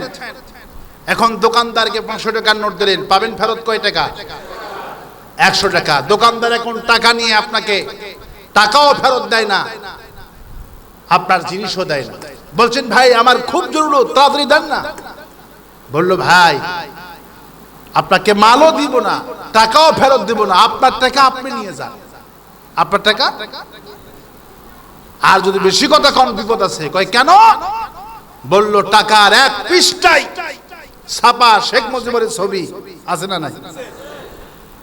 এক পৃষ্ঠায় শেখ মুজিবের ছবি ছাপা ঠিকঠাক, কিন্তু অপর পৃষ্ঠায় কোনো ছাপা নাই। অপর পৃষ্ঠায় টাকা কিন্তু নতুন। টাকা কি? টাকা নতুন। এক পৃষ্ঠায় শেখ মুজিবের ছবিও আছে, কিন্তু অপর পৃষ্ঠায় কি? একদম সাদা। তাহলে একটু পরেই কিন্তু লোকজন জড়ো হলে এরে ধরে থানায় দিবে, ঠিক কিনা? বলবে এটা হলো জাল টাকা। কি টাকা? তাহলে টাকার এক পৃষ্ঠা যতই সুন্দর থাকুক আর এক পৃষ্ঠায় ছাপা না হলে জাল হিসাবে সাব্যস্ত হয়, মামলা হয়, থানায় যাওয়া লাগে, জেলে যেতে হয়। যাদের আমুলনামার ভিতরে নামাজ আছে, আমুলনামার ভিতরে রোজা আছে, আমুলনামার ভিতরে হজ আছে, যাকাত আছে, কিন্তু আল্লাযীনা আমানু ওয়া হাজারু ওয়া জাহাদু ফি সাবিলিল্লাহ নাই। আল্লাহর জমিন আল্লাহর দ্বীন কায়েম করার কর্মসূচি নাই। আল্লাহর জমিন আল্লাহর দ্বীন কায়েমের কর্মসূচি নাই। রাসূলুল্লাহ তায়েফের মাঝে মার খেয়েছেন, সেই তায়েফ নাই, সেই হিজরত নাই, সেই বদর নাই, উহুদ নাই, খন্দক নাই। শুধু তাসবিহ, শুধু হজ, শুধু উমরা, শুধু পাকড়ি, শুধু টুপি। এক পৃষ্ঠায় ছাপা ঠিকঠাক, অপর পৃষ্ঠায় ছাপা নাই। কোথায় যাবে? কোথায় যাবে? দুনিয়ায় যেমন এক পৃষ্ঠায় ছাপা না হলে ধরা পড়তে হয়, কিয়ামতের দিনও যাদের এক পৃষ্ঠায় ছাপা আছে নামাজ রোজা হজ যাকাত দিয়ে, জিহাদ ইসলাম নাই, কিয়ামতের দিন ঈমান ফেরেশতারা জাহান্নামে নিয়ে যাবে। আল্লাহ বুঝার তৌফিক দিক বলে আমিন।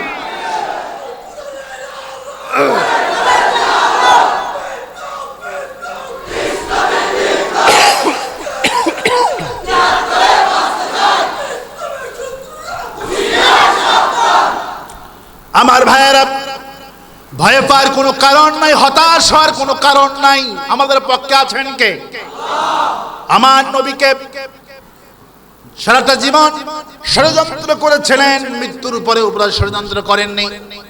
আমার রাসূলের সঙ্গে ষড়যন্ত্র করেছেন। আল্লাহ পাক সে কথা বলছেন, ইয়া হাসনাতাল আলাল ইবাদ মা ইয়াতিহিম মির রাসূলিন ইল্লা কানু বিহি ইস্তাহজিউন।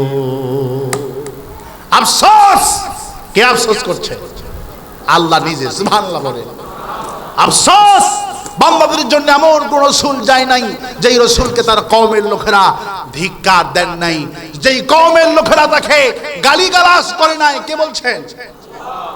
কিন্তু হে রাসূল, মা আলাইনা ইল্লাল বালাগুল মুবিন, এত কিছুর পরেও কোরআনের কথা স্পষ্ট করে বলতে হবে। কার কথা? ওয়া আলাইনা ইল্লাল বালাগুল মুবিন, স্পষ্ট করে জাতির সামনে দাওয়াত দেন। কোরআনের দাওয়াত দিলে দুইটি গ্রুপ হবে। কয়টা গ্রুপ? দুইটি গ্রুপ। কোরআনের দাওয়াত দিলে মানুষ কোরআন বুঝবে, আবার অপর দিকে কোরআন বিরোধী তারাও বুঝবে। এইটা হলো হকের দাওয়াত। ঠিক কিনা? কোরআনের দাওয়াত দিলে দেন, আমা আলাইনা ইল্লাল বালাগুল মুবিন, স্পষ্ট করে দাওয়াত দিতে হবে। গ্যাগু নাই, এও নাই, আনাকুম জানাকুম নাই। সুবহানাল্লাহ বলেন। আনাকুম জানাকুম নাই। কোরআনের কথা দাওয়াত দিতে হবে সঠিকভাবে। এই কথা কার? এই অর্ডার কার? আমার ভাইরা ষড়যন্ত্র করে কিছুই করতে পারে না। ষড়যন্ত্র যত হয়েছে রহমত তত বেশি। আমার রাসূলের সঙ্গে ষড়যন্ত্র করে কুলাতে পারেন নাই। গোটা বিশ্বময় আল্লাহ পাক তাকে সম্মান বাড়িয়ে দিয়েছেন। মৃত্যুর পরেও তার লাশটা চুরি করার জন্য কি না করলে হুদিরা। আর মাত্র 2 দিন, আর মাত্র 2 হাত তার রওজা পর্যন্ত গিয়েছিল। আল্লাহ পাক সেই চোরটাকেও ধরে দিয়েছেন। কে? আমি সেই লাশ চুরির কাহিনীতে যাব না। আমার ভাইরা, আমার রাসূলকে লাশ চুরি করতে চেয়েছিল, মৃত্যুর পরে শেষ পর্যন্ত তারা সফলতা অর্জন করতে পারে নাই। আমার ভাইরা, আমার রাসূলকে চতুর্দিকে, পৃথিবী চতুর্দিকে ফ্রান্সের মতো বোকারা, ফ্রান্সের মতো বোকা। ওরা চালাক না বোকা? ওরা হলো বোকা। রাসূলকে যত গালি দিবা তত গজব নাজিল করবেন কে? কে গজব নাজিল করবেন? ফ্রান্স টের পাইছে না পায় নাই? যারা ইসলাম নিয়ে কটূক্তি করেছে তারাই টের পাইছে কি পায় নাই? 71 টিভির সাবস্ক্রাইব ছিল কত? 66 লক্ষ। 66 লক্ষ ছিল সাবস্ক্রাইবার। কিন্তু 2 দিনে কত হয়েছে? 0। কি হয়েছে? স্বর্ণের কোঠায়। ইসলামকে নিয়ে যারাই কটূক্তি করবে তারাই 0 হবে। তারা কি হবে? আর আমার নবীকে না যারাই কটূক্তি করবে তারাই 0 হবে। আমার নবীকে নিয়ে যারাই লিখেছেন তারাই হিরো হয়েছেন। নবীকে নিয়ে যারাই কলম ধরিয়েছেন তারা বিশ্বকবি হয়ে গিয়েছেন। রবি ঠাকুর আমার নবীকে নিয়ে কোনো কবিতা লেখেন নাই, বিশ্বকবি ওদের কাছে আমাদের কাছে 4 পয়সার দাম নাই, ঠিক কিনা বলে? যারা এই বিশ্বকবি হয়েছেন, বিশ্বনবীকে নিয়ে লিখেছেন, বিশ্বকবি আল্লামা ইকবাল, বিশ্বকবি শেখ সাদী, আল্লামা রুমি, বিশ্বকবি কবি মতিউর রহমান মল্লিক। যদি ইসলাম ক্ষমতায় থাকতো, মতিউর রহমান মল্লিককে নোবেল পুরস্কার দেওয়া হতো। রসুল আমার আলোর আশা, রসুল আমার ভালোবাসা, রসুল আমার প্রেম বিরহের মূল আলোচনা, রসুল আমার কাজে কর্মে অনুপ্রেরণা। সুবহানাল্লাহ বলে, আল্লাহু আকবার বলে। আবার ভাইরা, আবার কবি, এক একজন কবিরা নবীকে নিয়েই বিশ্বকবি হয়েছেন। যারাই পৃথিবীতে বড় কিছু হয়েছে, নবীকে নিয়েই বড় কিছু হয়েছেন।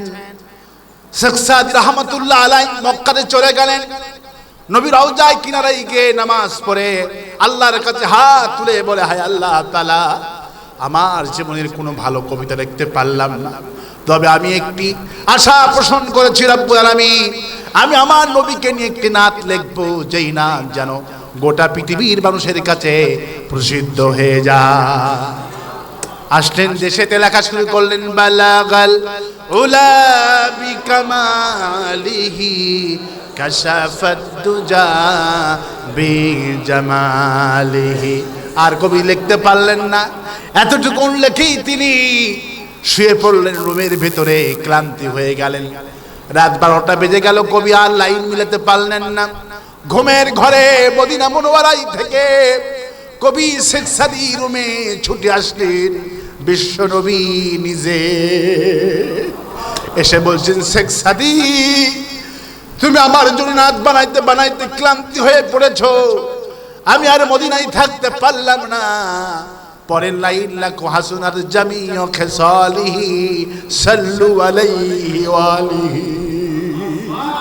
শেখ সাদী বলেন, আমার ঘুম ভেঙে গেল ঠিকই, কিন্তু নবীর আগমনের সুঘ্রাণ আমার ঘর তখনও মুখরিত ছিল। আমি খাতার ওপরে কলমটা রাখাই ছিল, আমি নবীর দোয়া শেখানো 2টা লাইন মিলাইয়া লিখে দিলাম। সেই আমি যখন সাইদি সাহেবের কণ্ঠে প্রথমেই শুরুতেই যখন এটা শুনতাম, বারবার শুনতাম, এত মধু লাগে, এত মায়া লাগে, বারবার শুনতাম। গোটা পৃথিবীর মানুষ এই রসুলের শান জানে কি জানে না? আমার ভাইয়েরা, আমার নবীকে না যারাই লিখেছেন তারাই বিশ্বকবি হয়েছেন, তারাই বিশ্ব সেরা হয়েছেন। হিন্দু একজন, জাপানের একজন খ্রিস্টান, তিনি দি 100 নামে একটা বই লিখলেন, রচনা করলেন। তিনি লিখে গেলেন 100 জন মনীষীর কথা। প্রথমেই লিখলেন মুহাম্মদ রাসূলুল্লাহ সাল্লাল্লাহু আলাইহি সাল্লাম। তেনাকে জিজ্ঞেস করা হলো, কাম টু সাকসেস, এসো সফলতার দিকে। তিনি মানুষকে ডাকলেন, কাম টু সাকসেস, এসো সফলতার দিকে। অনলি কোরআন মেকে গোল্ডম্যান, একমাত্র নোবেল বাইবেল কিছুই পারে না। অনলি কোরআন মেকে গোল্ডম্যান, একমাত্র কোরআন পারে সোনার মানুষ তৈরি করতে। একজন খ্রিস্টান, তিনি বললেন, আমার আদর্শ একজন শিরোমণি 100 জনের ভিতরে মনে হয়েছে, তিনি হলেন মুহাম্মদ রাসূলুল্লাহ সাল্লাল্লাহু আলাইহি সাল্লাম, যার জীবনে চুল চিরা বিচ্ছাসন করে কোনো ভুল ধরতে পারি নাই। সুবহানাল্লাহ। সব দিক থেকে তিনি আদর্শ। আল্লাহু আকবার। সব দিক থেকে তিনি আদর্শ, ছোটর আদর্শ, বড় আদর্শ, খ্রিস্টানের আদর্শ, বৌদ্ধের আদর্শ। একজন খ্রিস্টান, তিনি মুসলমান হলেন। তাকে বলা হলো, তুমি মুসলমান কেন হয়েছো? তিনি বললেন, নবীর একটা হাদিস পড়ে আমি মুসলমান হয়েছি। নবীজি বলেন, ইয়াসসিরু ওয়ালা তুয়াসসিরু ওয়াবাশশিরু ওয়ালা তুনাফিরু, সুসংবাদ দাও, মানুষকে ঘৃণা করে তাড়িয়ে দিও না, সহজ করো, কঠিন করো না। সুবহানাল্লাহ বলে। একজন খ্রিস্টান এই হাদিসটুকু তেলাওয়াত করে, এই হাদিসটুকু পাঠ করে পৃথিবীর কোন মনীষী, কোন প্রেসিডেন্ট বলতে পারেননি ইয়াসসিরু ওয়ালা তুয়াসসিরু, মানুষকে সহজ করেও কঠিন করো না, সুবহানাল্লাহ বলে। ওয়াবাশশারু ওয়া তুনাফফারু, সুবহানাল্লাহ বলে। সহজ করো, কঠিন করো না। পৃথিবীতে এমন কে আছে, কোন প্রশ্নে কথা বলেছেন, সুবহানাল্লাহ বলে। কাফেরদের সঙ্গে কি আচরণ! আবু জাহেল সামনে আমার নবীকে গর্ত খনন করলেন যাতে করে নবী গর্ত পড়ে মরে যায়। আবু জাহেল গর্ত খনন করে বসে আছেন বাড়িতে, নবী আমার কখন বের হয়ে রাস্তা দিয়ে যায়। আবু জাহেল নবীর পেছনে পেছনে যেতেছেন, নবী আমার গর্তে পড়লেন না। গর্তের ডান পাশ দিয়ে চলে গেলেন, গর্তে পড়লেন না। আবু জাহেল পেছনে পেছনে নিজের হাতে তার কর্মীদেরকে দিয়ে খোঁড়া ওই গর্তের ভিতরে আবু জাহেল নিজেই পড়ে গেলে। আমার নবী পেছনে তাকায় দেখেন চাচা বোধহয় গর্তে পড়ে গেছে। হাত বাড়ালেন, চাচা ওঠেন। হাত দিলে নবী আমার তুললেন। সাহাবাজরা জিজ্ঞেস করলেন, ইয়া রাসূলুল্লাহ, আপনাকে মারার জন্য তো গর্ত বানিয়েছেন, কেন আপনি তাকে উঠালেন? নবী বললেন, আমি তাকে উঠালাম একটা কারণে, সে আমার বয়সে বড়। আল্লাহু আকবার বলে। আমার বয়সে বড় বলে তাকে আমি সম্মান করেছি। কাফেরদেরকে সম্মান করার পৃথিবীর কোনো ইতিহাসে নাই। আমার রাসূলুল্লাহ কাফেরদের সম্মান করেছেন, সুবহানাল্লাহ। আমার রাসূলুল্লাহ সুরদের আদর্শ তিনি কি আদর্শ! তিনি আনাস রাদিয়াল্লাহু আনহু 12 বছর অথবা 13 বছর 10 বছর তার খাদেম ছিলেন। আনাস বললেন, বিগত 10টি 12টি বছরের ভেতরে একদিনের জন্য রাসূলুল্লাহ আমাকে ধমকের সুরে কথা বলেন নাই। সুবহানাল্লাহ! কি ব্যবহার, কি আচরণ! স্বামীর চরিত্র, স্ত্রীর চরিত্র, কর্মীর চরিত্র, প্রেসিডেন্টের চরিত্র, সুবহানাল্লাহ বলেন। রাসূলুল্লাহ ক্ষমতা বসলেন, ক্ষমতা আসলেন, ক্ষমতায় সেই ইসলামী রাষ্ট্র গঠন করল। আল্লাহু আকবার বলেন। কি চরিত্র, রণকৌশল তার! মক্কায় চলে আসলেন, আল্লাহু আকবার বলেন। মক্কা দখল করলেন তিনি। মক্কা দখল করলেন, দখল করে নাচ গান করেন না। আমরা ক্ষমতা দখল করলেন নাচ গান করে, আমোদ ফুর্তি করে। সাহাবাজমান বললেন, নবী আমার উটের পৃষ্ঠে যে বসা ছিল তার এই মাথাটা, কপালটা সেজদা অবনত হতে হতে উটের পিঠের সাথে তার কপালটা সেজদায় পড়ে গেছিল। আর বলল, সাহাবীরা, আজকে মক্কা আল্লাহ বিজয় করে দিয়েছেন, তোমরা চুলা বানাও কম, পায়খানা বানাও বেশি। আল্লাহু আকবার বলে। এক একজন সাহাবী কমসে কম 10টা করে চুলা বানাও। আল্লাহু আকবার বলে। কয়টা করে? এক একজন সাহাবী কমসে কম 10টা করে চুলা বানাবা, আর পায়খানা যত হয় তত কম। চুলা বানাও বেশি, পায়খানা বানাও কম। আমি একটু মক্কা ঘুরে আসি, সুবহানাল্লাহ। কবে থেকে মক্কা আমি দেখি নাই। সেই মক্কা আমার, মক্কা বাপের মক্কা, আমার দাদার মক্কা, আমাকে তাড়িয়ে দিয়েছেন, দেখি নাই, দেখে আছি। নবী আবার মক্কা দেখতে গেলে একজন বুড়ি 80 বছর বয়স, একবার পরে আর ওঠে। নবী বলেন, মা ইসমুকা, তোমার নাম কি? বুড়ি কয়, নাম শুনে কাম কি? সুবহানাল্লাহ বলে। হুজুর বলে, বুড়ি বলো না তোমার নাম কি? বুড়ি কয়, নাম আমি কমু না। কোথায় যাও? বলে, বাবা তুমি বোধহয় নতুন এসেছো এই মক্কাতে, তুমি জানো না আমাদের দেশে একটা লোক ঢুকেছে, নাম হলো মুহাম্মদ সাল্লাল্লাহু আলাইহি ওয়াসাল্লাম। বাবা, মানুষ যেখানে পেতেছে কচু কাটা করতেছে।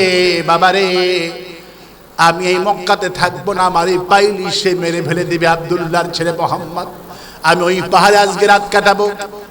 নবী আমার বললেন, মাঝি, আমি যদি এই টোপলাগুলি তোমাকে পৌঁছে দিই, তোমার কি কষ্ট হবে নাকি? বুড়ি কয়, বাবা খুবই তো ভালো হয় তাহলে। এবার নবী আমার পিছনে পিছনে, বুড়ির পিছনে পিছনে গেলেন না, বুড়ির সামনে সামনে গেলেন।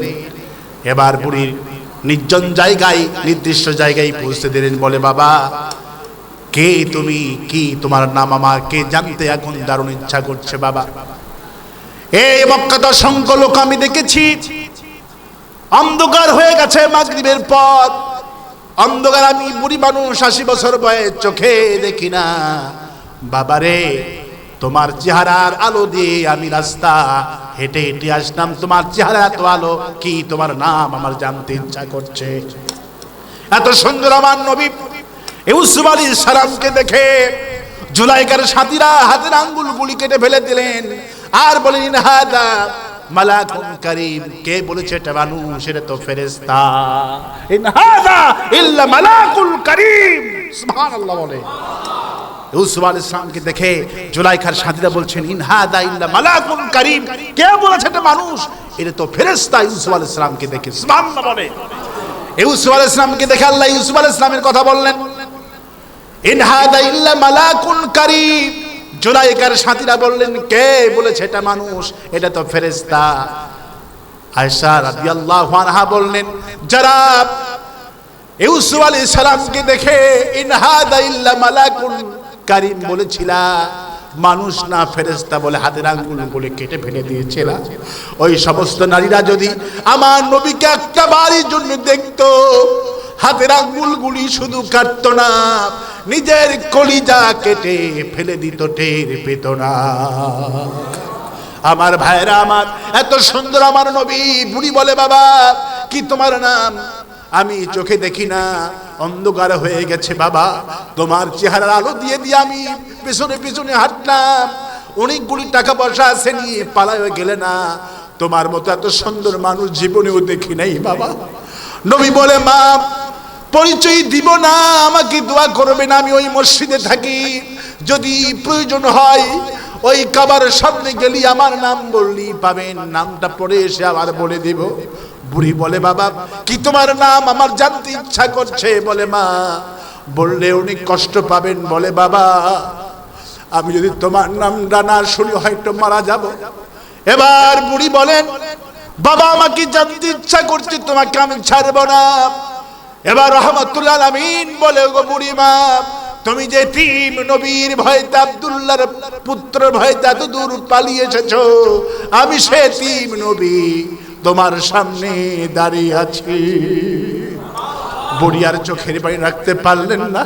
বুড়ি চোখ থেকে দর দর করে পানি ফেলে বলে বাবা তোমার ব্যাপারে কত না কুশরটনা করেছে কাফেরেরা, তুমি নাকি রক্ষণশীল, তুমি নাকি ক্যাডার, তুমি নাকি মানুষ মারো, কাফের মারো। আবু জেহেল যতদিন ক্ষমতায় ছিল বাবা তোমার নামে এত কুশরটনা করেছে বাবা। তোমার যদি এটাই চরিত্র হয়, তুমি যদি নবী হয়ে থাকো, আমি আর আবু জেহেলের কর্মী এক সেকেন্ডের জন্য থাকতে রাজি নই।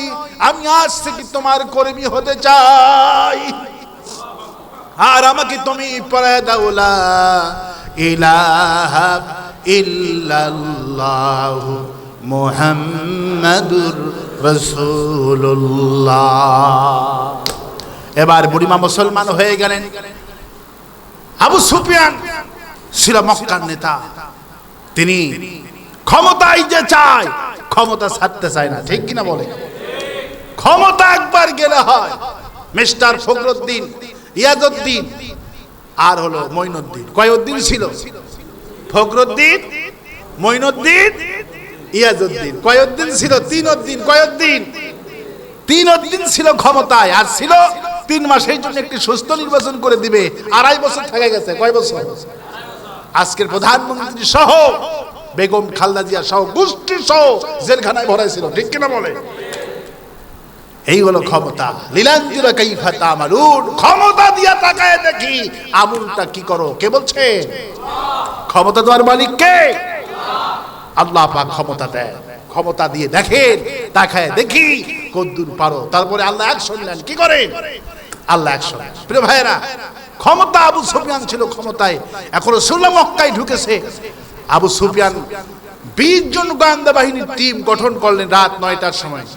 20 জন গোয়েন্দা বাহিনীর টিম গঠন করে বললেন তোমাদের কাজ হলো নবী করিম সাল্লাল্লাহু আলাইহি ওয়াসাল্লাম কতগুলি সৈন্য নিয়ে আসছে এই রিপোর্টটা আমার কাছে দাও। যদি সংখ্যাই কম হয় তাহলে হামলা করে ক্ষমতা কেড়ে নিব। মানে ক্ষমতা কেউ ছাড়তে চায় না, এটি হলো ইতিহাস, ঠিক কিনা বলেন? ডোনাল্ড ট্রাম্প মাথা খারাপ হয়ে গেছে, ঠিক কিনা বলেন? ট্রাম্প কয় মানি না, মানবো না, ঠিক কিনা বলেন? কখনো পুকুরে ঝাবায়, কোথায় যায় না যায়, পাগল হয়ে গেছে, ঠিক কিনা বলে? ওরা পাগল হয় কি জন্য? যে আমি যে অপব্যবহার করছি আমার হয়তো খবর আছে, ঠিক কিনা বলে? এই জন্য মাথা খারাপ হয়ে যায়। আমার ভাইয়েরা, আবু সুফিয়ান 20 জন তদন্ত কমিটি গঠন করলেন। রাসূল করিম সাল্লাল্লাহু আলাইহি ওয়াসাল্লাম কতজন সৈন্য নিয়ে এসেছেন রিপোর্ট একটা চাই। রাসূল করিম সাল্লাল্লাহু আলাইহি সাল্লাম মক্কায় এসে সাহাবীদেরকে কি করতে বলেছিলেন? চুলা বানাবা বেশি, পায়খানা বানাবা কম। সাহাবীরা বলে রাসূলুল্লাহ সাল্লাল্লাহু আলাইহি সাল্লাম এটা দিয়ে কি হবে? হুজুর বললেন রেজাল্টটা পরে বুঝতে পারবা। সুবহানাল্লাহ বলে। রাসূলের চাইতে রণকৌশলী কেমন পর্যন্ত সমস্ত প্রেসিডেন্ট মিলে রাসূলুল্লাহর একটা চুল পরিমাণ রাজনীতির শিক্ষা অর্জন করতে পারবে না, কারণ বিশ্বনবী শিক্ষক স্বয়ং কে? আল্লাহ রাব্বুল আলামিন। সুবহানাল্লাহ বলে। 20 জন তদন্ত কমিটি মক্কা এসেছেন। কি গুনতে এসেছেন? মানুষ। কি গুনতে এসেছেন? মানুষ গুনবে, সৈন্য কত এটা গুনবে। কিন্তু রাসূলুল্লাহ মক্কা দেশে বলছেন এক একজন সাহাবী 10টা করে চুলা বানাবা। মানুষ ছিল 10,000, এক একজন 10টা করে বানালে কত চুলা হয়? 1 লক্ষ। কত হয়? এক একজন 10টা করে বানালে 10,000 লোক কত হয়? 1 লক্ষ। 1 লক্ষ চুলা এখন মক্কার পুরা মক্কা জ্বলতেছে, 1 লক্ষ চুলা আগুন জ্বলতেছে। এখন আবু সুফিয়ানের গোয়েন্দা বাহিনী 20 জন পাহাড়ের উপরে উঠে দেখে সর্বনাশ, মানুষ গুনবে কি? রাত 12টা পর্যন্ত শুধু চুলা গুনা শুরু করছে। কি গুনা শুরু করছে? চুলা গুনা শুরু করছে। চুলা গুনতে গুনতে এক একজন 1 লাখ করে গুনছে। 20 জনে 20 লাখ। সুবহানাল্লাহ বলে। 20 জনে কয় লাখ? 20 জনে 20 লাখ। একটা আনুমানিক ধার্য করছে যে যা হয়েছে 20 লাখের কম না। সুবহানাল্লাহ বলে। আবু সুফিয়ানকে রাত 12টার সময় তথ্য দিলেন, রিপোর্ট করলেন জাহাবানা নেতাজি। আবু সুফিয়ান কয় কে রে কত মানুষ? কয় নেতাজি মানুষ গুনবো কি? চুলা গুনতে গুনতে রাত 12টা বেজে গেছে। সুবহানাল্লাহ বলবেন না? আবু সুফিয়ান কয় পাগলের গোষ্ঠী, পাঠাইলাম মানুষ গুনতে, গুনাচ্ছে চুলা, তোদেরকে দিয়ে কি কাম হবে ঘোড়ার ডিম।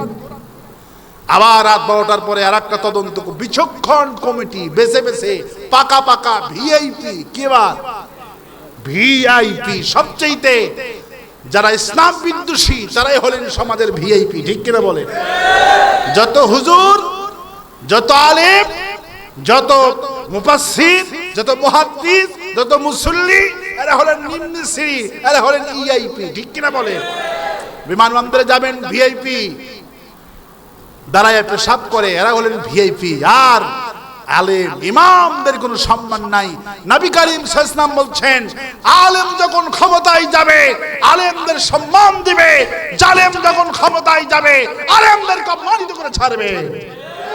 রাসূলুল্লাহ মক্কাতে সেই প্রথম আইন বিল পাস করেছেন, আমার দেশে 1 নম্বর মন্ত্রীদের চাইতে মর্যাদা বার হবে হাফেজে কোরআন। রাসূলুল্লাহ ক্ষমতায় এসে 1 নম্বরে গ্রাজুয়েট পাস, 1 নম্বর প্রথম শ্রেণীর অধিকারী হাফেজে কোরআন। সুবহানাল্লাহ বলে। রাসূলুল্লাহ বলছেন ক্ষমতায় ইসলাম আসলে আলেমদের সম্মান, হাফেজদের সম্মান বৃদ্ধি হবে, আর জালিম ক্ষমতায় আসলে আলেমদের উল্টা হবে। ঠিক কিনা বলেন? বন্ধুগণ, আবু সুফিয়ান আবার বেছে বেছে ভিআইপি কি বেছে বেছে ইন্টারন্যাশনাল এয়ারপোর্ট, বুদ্ধিজীবী তাকো মার্কা, মাথায় কোনো চুল নাই, দেখবেন না? টেলিভিশনে এসে শুধু বক বক করে, ইসলামের বিরুদ্ধে কথা বলে, বলে সালাম হলো জামাতিদের শিক্ষা। আছে না নাই? সালাম নাকি জামাতিদের শিক্ষা, শুদ্ধ করে সালাম দেওয়া, এটা নাকি মৌলবাদী, এটা নাকি জামাত ইসলামী শিক্ষা। নাউজুবিল্লাহ বলে।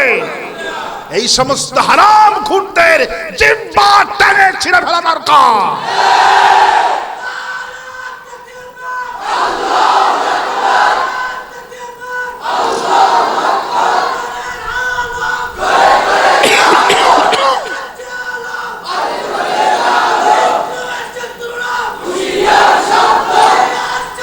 ইনশাআল্লাহ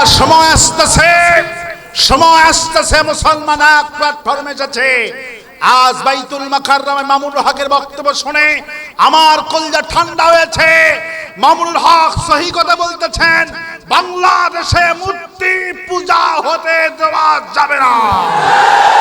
ঠিক কিনা বলেন? চরমোনাই পীরের সঙ্গে আমরা একত্ববাদ ঘোষণা করি। চরমোনাইয়ের পীরের কথা নয়, মামুনুল হকের কথা নয়, পুরো হিমায়তের কথা নয়। কথাকার আজ আমরা খাই নয়, আজ ময়দানে হাজার হাজার কোরআনের সৈনিক, ঠিক কিনা বলে? আগে আমরা ছিলাম, 10 বছর আগে কে ছিল? একটা মাত্র দল ছিল 10 বছর 20 বছর আগে। এখন বাংলার জমিনে হাজার হাজার ইসলামী সংগঠন। কলজাটা ভরছে না? আলহামদুলিল্লাহ বলে। সময় আসতেছে ইনশাআল্লাহ, বলি ইনশাআল্লাহ। বাংলাদেশের ভবিষ্যৎ ইসলামী ভবিষ্যৎ, সুবহানাল্লাহ বলে। আগামীর পৃথিবী মুসলমানের পৃথিবী, আগামীর বাংলাদেশ হবে কোরআনের বাংলাদেশ, কেউ ঠেকাইতে পারবে না। আমার ভাইরা, আবু সুফিয়ান বেছে বেছে পাকা পাকা মাল ইন্টারন্যাশনাল এয়ারপোর্ট, যাদের মাথায় কোনো চুল নাই, টাকো মার্কা, এমন আবার 20 জন বলল তোদের কাম হলো ফজরের সময় এই 12টার থেকে নিয়ে ফজর পর্যন্ত, ফজর নামাজের পর পর রিপোর্ট দিতে হবে। মানুষ কত? মানুষ কত? রাসূল করিম সাল্লাল্লাহু আলাইহি ওয়াসাল্লাম তো রণকৌশল, রাসূল কি বলছিলেন যে মক্কায় আসলেই তোমরা চুলা বানাবা বেশি, পায়খানা বানাবা কম। পায়খানা তো কম। এখন ফজরের সময় সারা রাত যেভাবে যাক, ফজরের সময় এই কাম দরকার আছে না নাই? আছে না নাই? এখন সব সাহাবা আজমাইন লাইনে দাঁড়াইছে। কোথায় দাঁড়াইছে? লাইনে দাঁড়াইছে। লাইনে দাঁড়ায় দেখে এক একজন লাইনে 50, 20, 30 মানে আছেই লাইন। 10,000 লোকের যদি সীমিত আকারে বাথরুম হয় তাহলে লাইন থাকবে না সব সময়? এই 20 জন ভিআইপি আসছে ফজরের সময়, অন্ধকার, যখন একটু সলক একটু সকাল হওয়া শুরু করছে, দেখে সকাল হোক মানুষ গুনবো। নেতাজি বলছে মানুষ কত, দিনের বেলা ঠিকঠাক গোনা যাবে। কিন্তু এই 20 জন তদন্ত কমিটি গোপনে গোপনে এদিক সেদিক তাকায় দেখে, যেখানেই যায় সেখানেই লাইন। সুবহানাল্লাহ বলে। যেখানে যায় সেখানে লাইন, যেখানে যায় সেখানে লাইন। তারা চিন্তা করলো মানুষ গুনে শেষ করা যাবে না, লাইন গুলো। সুবহানাল্লাহ বলে। 20 জন লাইন গুনা শুরু করলো। সকাল 9টা পর্যন্ত লাইন গুনতে গুনতে 13 থেকে 14,000 লাইন গুনছে। 10টার সময় আবু সুফিয়ানের কাছে রিপোর্ট, আবু সুফিয়ান মানুষ গুনবো কি, 12,000 শুধু লাইন গুনছি, এখন তালাশ করো মানুষের সংখ্যা কত। আল্লাহু আকবার বলে। আবু সুফিয়ান কয় বেটা বেকুবের গোষ্ঠীরা, পাঠাইলাম রাতের বেলা একটা গ্রুপকে, মানুষ কত, মানুষ গুনা বাদ দিয়ে গুনাচ্ছে কি সুরা। তোমরা আরো বেশি বেকুব, দিনের বেলাও গুনতে পারো না, গুনাচ্ছ লাইন। তোদের কাম শেষ, তোদেরকে দিয়ে কিছুই হবে না, নিজের কাম নিজেকেই করতে হবে। বাপে থাকলে 16 আনা, ছেলে গেলে 12 আনা, আর যদি কৃষক একাই করে তাহলে হবে 8 আনা। তাহলে কত আনা? যদি আপনি যদি শ্রমিকের সঙ্গে থাকেন তাহলে কাজ হবে 16 আনা। কত আনা? আর যদি ছেলেকে দেন তখন হবে 12 আনা। আর যদি ছেলেও নাই আপনিও নাই, একা একা কাজ করবে শ্রমিক, তাহলে কত? 8 আনা, অর্ধেক। সুবহানাল্লাহ বলে। প্রিয় ভাইরা, প্রিয় বন্ধুগণ, কষ্ট হচ্ছে, আমি শেষ করে দেব না? শেষ করি। আমাকে দিতেই তো লেট করেছে। আমার ভাইরা, আবু সুফিয়ান বললেন যে বুঝতে পেরেছে এই বেকুব টেকুবকে দিয়ে কাম হবে না, নিজের কাম নিজেই। আবু সুফিয়ান মাথায় রুমাল দিলেন। কি দিলেন? মাথায় রুমাল দিয়ে মুখটা ঢেকে এ মাছ যেভাবে পড়ছেন এরকম মাছ ঢেকে ঢুকে বের হচ্ছে, যাতে করে চিনতে কেউ না পারে। ঢেকে ঢুকে রুমাল দিয়ে বাড়ির দরজা থেকে কেবলই পা দিয়েছে, অমনি বিশ্বনবীর চাচা রাইসুল মুফাসসিরিন আব্দুল্লাহ ইবনে আব্বাস রাদিয়াল্লাহু আনহুর সঙ্গে দেখা হয়ে যায়। মাথা ঢাকা অন্ধকার।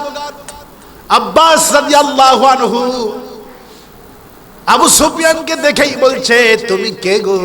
তুমি না আবু সুফিয়ান? আবু সুফিয়ান বলে, ও আব্বাস, এত ঢেকে ঢুকে যেতেছি, তারপরেও তোমাদের চোখ ফাঁকাই দিতে পারলাম না। কি তোমাদের চোখ? এক একজন সাহাবীর চোখ যত দূর যায় তত দূর পর্যন্ত আল্লাহ পাক প্রকাশিত করে দেয়। সুবহানাল্লাহ। অন্ধকারের মধ্যে মানুষ চেনে। সুবহানাল্লাহ বলে। সেই সাহাবীরা জিনকে ধরে আবু হুরায়রা রাদিয়াল্লাহু আনহু 3 দিন লাগাতার জিনকে ধরে হাতের মুঠের মধ্যে সারাটা রাত বেঁধে রেখেছিলেন। এই সেই মুসলমান, এই সেই কোরআন। নবী করিম সাল্লাল্লাহু আলাইহি ওয়াসাল্লাম কোরআন দিয়ে সূরা বালাদের শেষে 3 আয়াত দিয়ে নবী করিম সাল্লাল্লাহু আলাইহি ওয়াসাল্লাম 4টা লোয়া দিয়ে 4 কোণায় পুঁতে রেখে জিনকে বন্ধ করে রেখে বিশ্বনবী কনফারেন্স করেছিলেন। সুবহানাল্লাহ বলে। আজকে যে আমরা কনফারেন্স করি, নবী করিম সাল্লাল্লাহু আলাইহি ওয়াসাল্লাম দুষ্ট জিনদেরকে 4টা লোহা দিয়ে ইন্নাহু ইয়াকিদুনা কাইদা ওয়া আকিদু কাইদা, এই শেষ ফামাইনিল কাফিরা আমহিন ওয়াইদা, এই শেষ পর্যন্ত পড়ে রাসূল করিম সাল্লাল্লাহু আলাইহি ওয়াসাল্লাম লোহাতে ফু দিতেন 21 বার করে, বেজর সংখ্যা ফু দিয়ে রাসূল করিম 4টা সাহাবীকে বললেন 4 জায়গায় 4 কোণা নোয়া পুতো আর দুষ্ট জিনগুলোকে এর মধ্যে বেঁধে রাখো, পালাইতে পারবে না। সুবহানাল্লাহ বলেন। যাদের বাড়িতে দুষ্ট জিন আছে, জিনের আসর হয়, হুজুরকে দিয়ে আমলটা করে নেবেন, লোহা বাড়ি চতুর্দিকে পুঁতে রাখবেন। একেই বলে বাড়ি বন করা। কি করা? মানুষ বললে বাড়ি বন করছে, বাড়ি বনটা করে শুধু কোরআন দিয়া। কোরআন দিয়ে সাহাবা আজমাইন জিনকে বন্ধ রেখেছে, আজ কোরআন দিয়ে তাবিজ ঝুলায়া ঝুলায়া জিকির করি। নাউজুবিল্লাহ বলে। প্রবন্ধগণ আমার, সাহাবা আজমাইন অন্ধকারে মানুষ ছিলেন। আব্বাস রাদিয়াল্লাহু আনহু হাতে বন্দী হয়ে গেলেন। আব্বাস রাদিয়াল্লাহু আনহু তাকে নিয়ে গেলেন কাবা ঘরের কাছে। রাসূলুল্লাহকে খবর দিলেন, ইয়া রাসূলুল্লাহ, আবু সুফিয়ানকে বন্দী করেছে, আসেন। আল্লাহ নবী আসতেছেন। আবু সুফিয়ান কাবা ঘরের ভিতরে বসা। খানায়ে কাবা, যেখানে কোনো মানুষ মারা যাবে ওর নামে হলো হারাম শরীফ। কি শরীফ? হারাম আইন শরীফ আইন। সুবহানাল্লাহ বলে। যেখানে মানুষ মারা হারাম। আল্লাহু আকবার বলে। সব হারাম। ভাইসা কথা বলে হারাম। আল্লাহু আকবার বলে।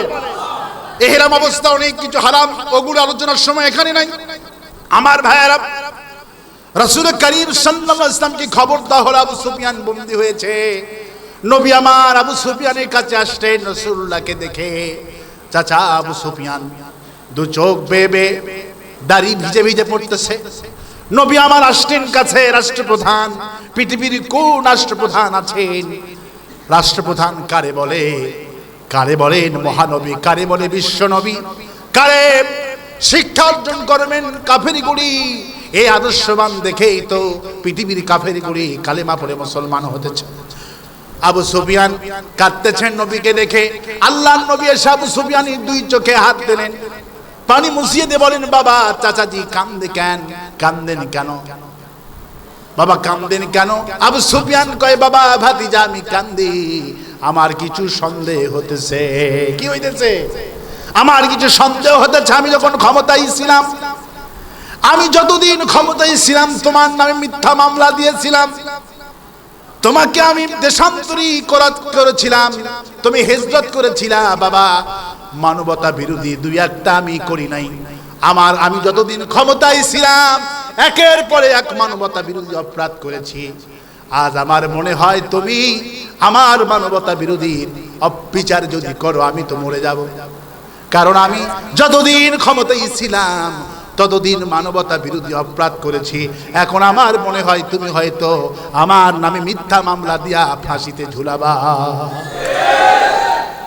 আমার নবীজি আবু সুফিয়ানের চোখের উপরে হাত দিলেন, চাচাজি কানবেন না, ভয় আপনি পাবেন না। আপনাকে আমি পুরাণ কাহিনী শোনাই। আমার ভাই ইউসুফ আলাইহিস সালাম, নবীরা কোনদিন মানবতা বিরোধী অপরাধ করেন নাই। ভাইরা, কোন সাহাবীরা মানবতা বিরোধী অপরাধ করে নাই। কোন উলিয়া কোন আলেম ওলামা মানবতা বিরোধী অপরাধী ছিল না। মানবতা অপরাধী ছিল জালেমেরা। সব সময় মানবতা বিরোধী অপরাধ করেছে সেই যুগের পাপিষ্ট নরাধম কাফের মুশরিকেরা। মানবতা বিরোধী কোন ইমাম সাহেব, মসজিদের কোন মুয়াজ্জিন সাহেব মুসল্লি করে নাই। আমার ভাই ইউসুফ আলাইহিস সালাম 10 বছর বয়স, 11 ভাই মিলে ষড়যন্ত্রে কোথায় ফেলালো? কুয়ার মধ্যে ফেলে দিল। ভাইরা মনে করলে এটা মরণ কুয়া, কিন্তু কবি সম্রাট আল্লামা একবার কি সুন্দর করে বলেন, পারে গিয়া জিস पर नजर बंदा को मौला कर दिया, आ गया मैं जोश का তোরা को দরিয়া। আল্লাহর রহমত নজর যদি এক ফোঁটা পানির উপরে পড়ে পানিটা আটলান্টিক সাগর হয়ে যায়, আল্লাহর রহমত নজর যদি কোনো বান্দার প্রতি পড়ে যায়, বান্দাটা প্রেসিডেন্ট হয়ে যায়। এই ছোট্ট ইউসুফ আলাইহিস সালাম 10 বছর বয়স, কি সুন্দর চেহারা। আফরাদ শুধু এতটুকু, ইউসুফের কোনো অপরাধ আছে নাকি? অপরাধ শুধু এতটুকুনি, পিতা সুন্দর বলে পিতা বেশি ভালোবাসে। ভাইরা ষড়যন্ত্র করলো এই ইউসুফ আলাইহিস সালামকে যদি না মেরে ফেলে দিয়ে দাও, বাপেরা বাপ শুধু ইউসুফকে ভালোবাসবে, আমাদেরকে ভালোবাসবে না। অপরাধ একটাই, ইউসুফ আলাইহিস সালামকে কুয়ার কাছে নিয়ে গেলেন, ইউসুফ আলাইহিস সালামকে উলঙ্গ করলেন, জামা কাপড় খুলে নিলেন যাতে করে বাবাকে বুঝাতে পারেন। বাগে খাইছে আমার ভাইরা। যখন উলঙ্গ করলেন, আল্লাহ বললেন জিব্রাইল আমিন, আর আমি সহ্য করতে পারছি না, আমার জিব্রাইল আমিন তুমি কোথায়? লব্বাইক সাদাইক আল্লাহ। আল্লাহ বলেন আমার জিব্রাইল জান্নাত থেকে কাপড় নিয়ে আমার ইউসুফকে পরাইয়া দাও, আর আমার ইউসুফের পায়ের তলায় তোমার কুদরতি হাত ধরাইয়া দাও। আমার ইউসুফকে উলঙ্গ করে ফেলে দিয়েছে, আমার ইউসুফকে জান্নাতি কাপড় পরাইয়া দাও, আর তোমার কুদরতি হাত কুয়ার নিচে দাও। ভাইরা মনে করলেন মরণ কুয়া, কিন্তু আল্লাহ বললেন না, মরণ কুয়া নয়, আমার ইউসুফকে উলঙ্গ রাখি নাই, আমার ইউসুফকে কুয়ার মধ্যে ফেলায় না। আল্লাহু আকবার বলেন। মিশরের প্রেসিডেন্ট হয়ে গেল আমার ভাইয়েরা, লম্বা বড় ইতিহাস। তাকে জেলখানায় ভরানো হলো মিথ্যা মামলায়। কিসের মামলায়? মিথ্যা মামলায় জেলখানায় ঢুকানো হলো। ধর্ষণের মামলা। কিসের মামলা? ধর্ষণের মামলা। সত্য ছিল মিথ্যা ছিল? ইউসুফ আলাইহিস সালাম যে জেলখানায় গিয়েছিলেন কিসের মামলায়? ধর্ষণের মামলায় জেলখানায় গিয়েছিলেন। জেলখানায় গিয়ে ইউসুফ আলাইহিস সালাম কি বললেন? ক্বালা রাব্বিস সিজনু আহাব্বু ইলাইয়া। আল্লাহু আকবার। হে আমার রব, ওরা আমাকে যে কাজের জন্য আহ্বান করছে, এই কাজের চাইতে জেলখানা আমার জন্য শ্রেষ্ঠ।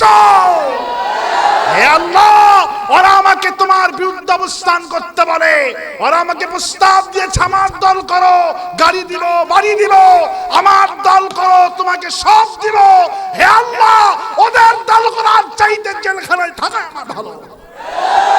আল্লাহু আকবার বলে। আমার ভাইয়েরা, আমার প্রবর্তক ইউসুফ আলাইহিস সালাম ক্ষমতায় ছিলেন। ক্ষমতা যাওয়ার আগে তিনি 16 বছর জেলখানায় ছিলেন। কত বছর? এর থেকে বোঝা যায় নবীরাও জেলখানায় ছিলেন। এই জন্য জেল খাটা হলো সব নবীদের সুন্নাত। আল্লাহু আকবার বলেন। আজ টুপি পরা সুন্নাত। টুপি পরা কি? টুপি পরা সুন্নাত। খিলান করা, দাড়ি রাখা, মিষ্টি খাওয়া, দুপুরবেলা ঘুমানো, রাতের বেলা হাঁটাহাঁটি, কদু খাওয়া, মিষ্টি খাওয়া, সব সুন্নাত। কিন্তু সবচেয়ে বড় সুন্নাত হলো আল্লাহর এই জমিন, আল্লাহর দ্বীন কায়েম করতে গিয়া দমদম মোবারক শহীদ হওয়া।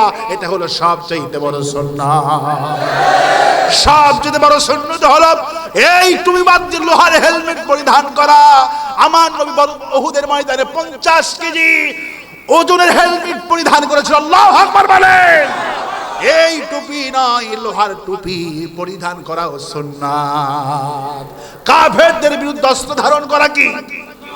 আল জান্নাতু তাহতা জিলালিস সুয়ুফ। তরবারির ছায়াতলে জান্নাত। টুপির নিচে জান্নাত নাই, তসবির নিচে জান্নাত নাই। আল জান্নাতু তাহতা জিলালিস সুয়ুফ। তরবারির ছায়াতলেই জান্নাত। সুবহানাল্লাহ বলেন।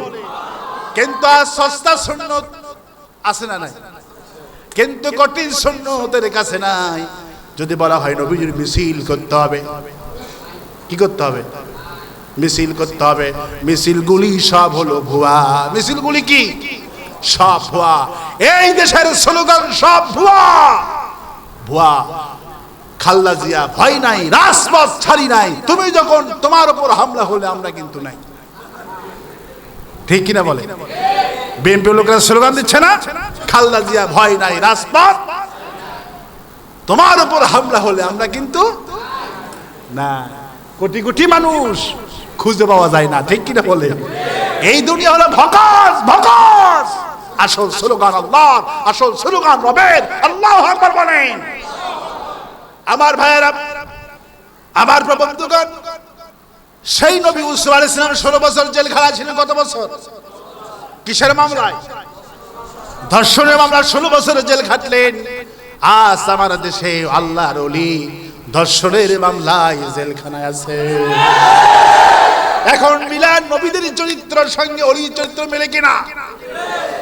সমস্ত ওলির চরিত্র এক, মুমিনের চরিত্র এক, সমস্ত কাফেরের চরিত্র এক। কিয়ামত পর্যন্ত সমস্ত কাফের এক জায়গায়, আর কিয়ামত পর্যন্ত সব মুমিনগুলো এক জায়গায়। আমার ভাইরা, আমার ইউসুফ আলাইহিস সালাম ক্ষমতা যখন আসলেন, ভাইরা দেশে দুর্ভিক্ষ দেখা দিল। ওই ভাইরা ত্রাণ নিতে আসছে। কে নিতে আসছে? ত্রাণ নিতে আসছে। ইউসুফ আলাইহিস সালাম দেখেই চিনতে পারলো এটাই তো আমার ভাইরা। আস্তে করে পরিচয় আস্তে করে জিজ্ঞেস করলেন, তোমাদের নাম কি? নিজের পরিচয় দিলেন না। নাম কি? নাম মিলে গেল। বাপের নাম কি? আমার বাপ ইয়াকুব আলাইহিস সালাম। আল্লাহু আকবার বলে। তোমরা কয় ভাই? বললাম আমরা 12 জন ভাই ছিলাম। বললো আর 2 জন কই? 10 জন আসছো কেন? বলে একজনের নাম হলো ইউসুফ, আজ থেকে 80 বছর আগে বাগে খাইছে। আল্লাহু আকবার। তাফসীর ইবনে কাসির রাহমাতুল্লাহ বললেন, যেদিন ইউসুফ আলাইহিস সালাম কুয়ার মধ্যে ফেলাইছিল ভাইরা, আর যেদিন প্রথম সাক্ষাৎ হয় এর ব্যবধান ছিল 80 বছর। সুবহানাল্লাহ। 80 বছর পর ইউসুফ আলাইহিস সালাম এই ভাইদেরকে দেখেছে। নবীর ব্রেন, সুবহানাল্লাহ বলে, ভুলে যায়নি। 10 বছর বয়সে এই ভাইরা কুয়ার মধ্যে ফেলাইছিল। 10 বছর বয়স থেকে স্মৃতি শক্তি। সাধারণ মানুষ একদিনে যা পারে, সাধারণ মানুষ 1 বছরে যা পারে, নবীরা একদিনে তাই পারে। সুবহানাল্লাহ। সাধারণ মানুষের জ্ঞান যেখানে শেষ, নবীর জ্ঞান সেখান থেকে শুরু হয়ে যায়। আল্লাহু আকবার বলে। বল আর একটা ভাই কোথায়? বেনিয়ামিন। বলল সে বাপই আমার ভাই ইউসুফ আলাইহিস সালামকে বাগে খাইছে। বলে বাপ তাকে আসতে দেয় না, বলে বেনিয়ামিনকে নিয়ে আসতে হবে। লম্বা বড় কাহিনী, নইলে তোমাদেরকে আমি ত্রাণ দিব না। আমার ভাইরা, এবার বেনিয়ামিন কানা হলো। রাতের বেলায় বেনিয়ামিনকে কাছে কেমনে পাবি? ইউসুফ আলাইহিস সালাম। ইউসুফ আলাইহিস সালাম চিঠি লিখলেন, মন্ত্রণালয়ের মন্ত্রীকে বললেন আজকে রাতে জোড়ায় জোড়ায় করে কক্ষে সব জোড়ায় জোড়ায় করে ভাইদেরকে রুমে থাকতে দেবা। জোড়ায় জোড়ায়, প্রথম দ্বিতীয়, তারপর প্রথম তারপর দ্বিতীয়। সুবহানাল্লাহ বলেন। জোড়ায় জোড়ায় থাকতে দিবা। ইউসুফ আলাইহিস সালাম ছিলেন তীক্ষ্ণ ব্রেন, নবীরা ব্রেনি হয়। ইউসুফের টার্গেট হলো আমার ভাই বেনিয়ামিন। আমি তার সাথে আজকে রাত কাটাবো। এই জন্যে বেনিয়ামিনের ভাই হলাম। আমার বড় হলো বেনিয়ামিন, তারপরে হলাম আমি। বেনিয়ামিনের বিংটায় পড়ে যাবে, আর বেনিয়ামিনের সঙ্গে আমি রাত কাটাবো। আমার ভাইরা, জোড়ায় জোড়ায় সবাই রাত্রি বেলা চলে রাজিক রাজার দাওয়াতে চলে গেলেন। বেনিয়ামিন রুমের দরজার কাছে বসে বসে কান্দে। ইউসুফ আলাইহিস সালাম ঘুরতেছে। জিজ্ঞেস করলেন, ভাই কাঁদো কেন? কি হয়েছে তোমার? বেনিয়ামিন বলে, আমি কান্দি এই জন্যে, আমার সব ভাইরা জোড়ায় জোড়ায় চলে গেল। আমি তো বিংটা পড়ে গেলাম, আমি তো একা পড়ে গেলাম। আমার কোনো ভাই নাই। আমার একটা ভাই ছিল ইউসুফ আলাইহিস সালাম। সে যদি আজকে থাকতো এই রাতের সাথী হয়ে যেত। বলার সঙ্গে সঙ্গে ইবনে কাসির রাহমাতুল্লাহ বলেন, ইউসুফ আলাইহিস সালাম বললেন, ভাই যদি আমি আজকে আপনার রাতের সাথী হই, আপনি আমাকে নেবেন নাকি? বেনিয়ামিন বলছে, আমার তো সুখবর, আমার তো কপাল খুলে যাবে। আপনাকে আমি সাথী বানাবো না। কাকে বানাবো? আসেন ওয়েলকাম, আপনার মতো প্রেসিডেন্টকে নিয়ে আমি আজকে রাত কাটাবো। ইউসুফ আলাইহিস সালাম কৌশলে ঢুকে পড়লেন। এবার বেনিয়ামিনের সঙ্গে গল্প পালা হয়ে গেলেন। তোমরা কয় ভাই? তোমাদের বাপের অবস্থা এখন কি? বেনিয়ামিন কান্দে আর সব গল্প বলে। বলে আমার আব্বা অবস্থা খুব করুণ, ফাসাবরুল জামিল। আমার আব্বা কেঁদে কেঁদে ধৈর্য ধারণ করতে করতে চক্ষু অন্ধ হয়ে গেছে। আমার বাপ এখন চোখে দেখে না, শুধু ইউসুফ বলে কান্দে। আমার ভাই ইউসুফ আলাইহিস সালামের জন্য আমার বাপ 80 বছরে কেঁদে কেঁদে চোখ অন্ধ হয়ে গেছে। আমার বাপ এই অবস্থা 10 ভাইয়েরা মিলে কুয়ার মধ্যে ফেলে দিয়েছিল। ইউসুফের দেখা সাক্ষাৎ আমরা আর পেলাম না। মনে হয় মরে গেছে, অথবা বেঁচে আছে জানি না। ইউসুফ আলাইহিস সালাম আর ধৈর্য ধারণ করতে পারলেন না, বুকের সামনে জড়িয়ে ধরে বললেন, বেনিয়ামিন রে, তোমরা যে হারানো ইউসুফকে হেরেছিলা, ফেলে দিয়েছিলা, আমি সেই স্বয়ং প্রেসিডেন্ট তোমার ভাই। কান্নার রোল পড়ে গেল।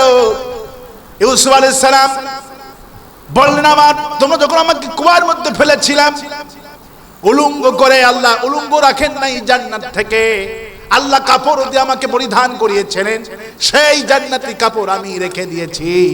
এই জান্নাতি কাপড় নিয়ে আমার আব্বার কাছে যাও, জান্নাতি কাপড়ে গিয়ে যখন আমার বাবার চোখের সামনে ধরবা, জান্নাতি কাপড়ের কুদরতে আমার আব্বার দুটি চোখ খুলে যাবে। ইয়াকুব আলাইহিস সালাম বললেন, যেদিন ভাইরা সকালবেলা কাপড় নিয়ে যায়, ইয়াকুব আলাইহিস সালাম বলে, কে বলেছে আমার ইউসুফ মারা গেছে? কোথায় আমার ইউসুফ মারা গেছে? আমার ইউসুফের ঘ্রাণটা আমার নাকের মধ্যে অনুভব করতেছি। কোথায় মিশর, কোথায় কিনান, নবীদেরকে আল্লাহ রাব্বুল আলামিন এই ঘ্রাণ শক্তি দান করেছেন। জান্নাতি কাপড় ধরা হলো, চক্ষু টুকুন খোলা হলো। ইউসুফ আলাইহিস সালাম গেট বানালেন বাবার জন্য, মায়ের জন্য রাজকীয় গেট বানালেন। সুবহানাল্লাহ, বাবার জন্য রাজকীয় গেট বানালেন, রাজকীয় চেয়ার বানালেন। পিতামাতাকে, সেনাবাহিনীকে বললেন, আমার আব্বা আম্মাকে নিয়ে আসো। সুবহানাল্লাহ বলেন। আমার আব্বাকে আমি সংবর্ধনা দিব। সুবহানাল্লাহ বলেন। ইউসুফ আলাইহিস সালাম বিশাল গেট, লাল গালিচা। বাপ মায়ের জন্য হলো গেট, বাপ মায়ের জন্য লাল গালিচা, পীরের জন্য লাল গালিচা না। যাদের বাপ বাহিরে থাকে, বাপ বহুদিন পর আসতেছে, হজ করে আসতেছে, একটু সম্মান দেন, মাকে সম্মান দেন, আল্লাহ তকদির খুলে দিবে, পকেটের টাকা ফুরাবে না। সুবহানাল্লাহ বলেন। আল্লামা সাইদি সাহেব, কথায় কথা আসতো, রাফিক বিন সাইদি যে মারা যায়, তো রাফিক বিন সাইদি সাহেবের কাছ থেকে প্রতিদিন পকেটে ফোন নিত। একজন জিজ্ঞেস করছে রাফিক বিন সাইদিকে যে, ভাই আপনি প্রতিদিন মাহফিলে যাওয়ার সময় আপনার পিতা, পরম শ্রদ্ধেয় পিতা দিলওয়ার হোসেন সাইদি, আপনার বাবা, এমন বাবা পেয়ে ধন্য, আপনার বাবার থেকে ফোন নেন কেন? রাফিক বিন সাইদি বলেছিলেন, বাইদে ভাই শোনা, সত্যি ঘটনা। তে বলছে, আমার আব্বা আমার দাদার থেকে পকেটে ফোন নিত, আমার দাদা তার থেকে ফোন নিত, পীরের বংশ সাইদি সাহেবের। বলছে সাইদি সাহেব বলছে, বাবা আমি যখন মারা যাব, মায়ের থেকে পকেটে ফোন নিবি, আমি যতদিন বেঁচে থাকবো পকেটে ফোন নেবা, পিতা মাতার ফু তাদের পকেটে যাবে, পকেটে টাকা ফুরাবে না, ফুরাবে না। আমি যেদিন থেকে আমুলটুকু শুনছি, সেদিন থেকে আমুল করার চেষ্টা করেছি। আমার আব্বাকে হারাইছি, মা বেঁচে আছে, মা সকাল যখনই পাই বলি, মা পকেটে ফু দাও। সুবহানাল্লাহ বলে। ভাই বোন সব এক জায়গায় হয়ে, যখন আমার ভাই সেনাবাহিনীতে আছে, বড় অফিসার, সব এক জায়গায় যখন হই, সবার সামনে বলি, মা আমার পকেটে ফু দাও। আমার পকেট তো বহু, আমার পকেট 10টা থাকে। সুবহানাল্লাহ বলে। এই কোটিতেই 5টা 6টা, তারপরে এইখানে পাঞ্জাবি জুব্বা, পকেটের তো অভাব নাই। আমি বলি, মা একে নাকি সব ফু দাও। আমার ভাই বোন বললো, লাভটা কি? আমি বললাম, লাভ পরে বুঝবা, ফু নাও মায়ের থেকে, এই পকেটের পয়সা ফুরাবে না। সুবহানাল্লাহ বলে। আসল পীর বাপ, আসল পীর মা, মার থেকে ফু নেন, বাবার থেকে ফু নেন, শ্রেষ্ঠ ফু। সুবহানাল্লাহ বলে। ইউসুফ আলাইহিস সালাম বাপের জন্য গেট করেছেন। সুবহানাল্লাহ। লম্বা বড় ইতিহাস আমি শেষ করে দিব আমার ভাইয়েরা। আমি যেটা মূল উদ্দেশ্য বোঝানোর সেটা আমি এসেছি। আমার ভাইয়েরা, ইউসুফ আলাইহিস সালাম চলে আসলেন, পিতা মাতা চেয়ারে বসালেন, বাবাকে মাকে বসালেন। ইয়াকুব আলাইহিস সালাম ইউসুফ আলাইহিস সালামকে বলতেছে, আব্বু, ও আব্বু, তুমি কি বুঝতে পারলা কিছু? আজ থেকে 80 বছর আগে তুমি স্বপ্ন দেখেছিলাম 11টি নক্ষত্র, চাঁদ আর সূর্য তোমাকে সেজদা করছে। আজকে আল্লাহ রাব্বুল আলামিন 80 বছর পরে সেই স্বপ্ন বাস্তবে রূপ দান করলো। আমি হলাম সূর্য, তোমার মা হলো চাঁদ, আর তোমার সামনে 11টা ভাই বসা, এরা হলো সবাই নক্ষত্র। এর মধ্যে আল্লাহ রাব্বুল আলামিন তোমাকে শ্রেষ্ঠত্ব করেছে। 11 ভাই হলো নক্ষত্র, আমি হলাম সূর্য, তোমার মা হলো চাঁদ। এটি হলো স্বপ্নের তাবির। সুবহানাল্লাহ বলে। হে আমার ছেলে ইউসুফ, আজকে তুমি প্রধানমন্ত্রী, তুমি চোখের ইশারা করলে তোমার ভাইদের ফাঁসি হবে। কি হবে? কারণ তোমার ভাইরা তোমার সাথে মানবতা বিরোধী অপরাধ করেছিল, ঠিক কিনা? তুমি এখন প্রেসিডেন্ট, তোমার ইশারায় এদের ফাঁসি হবে। মিথ্যা মামলা সত্যি মামলায়, সত্যি মামলায় ফাঁসি হবে, ঠিক কিনা বলে?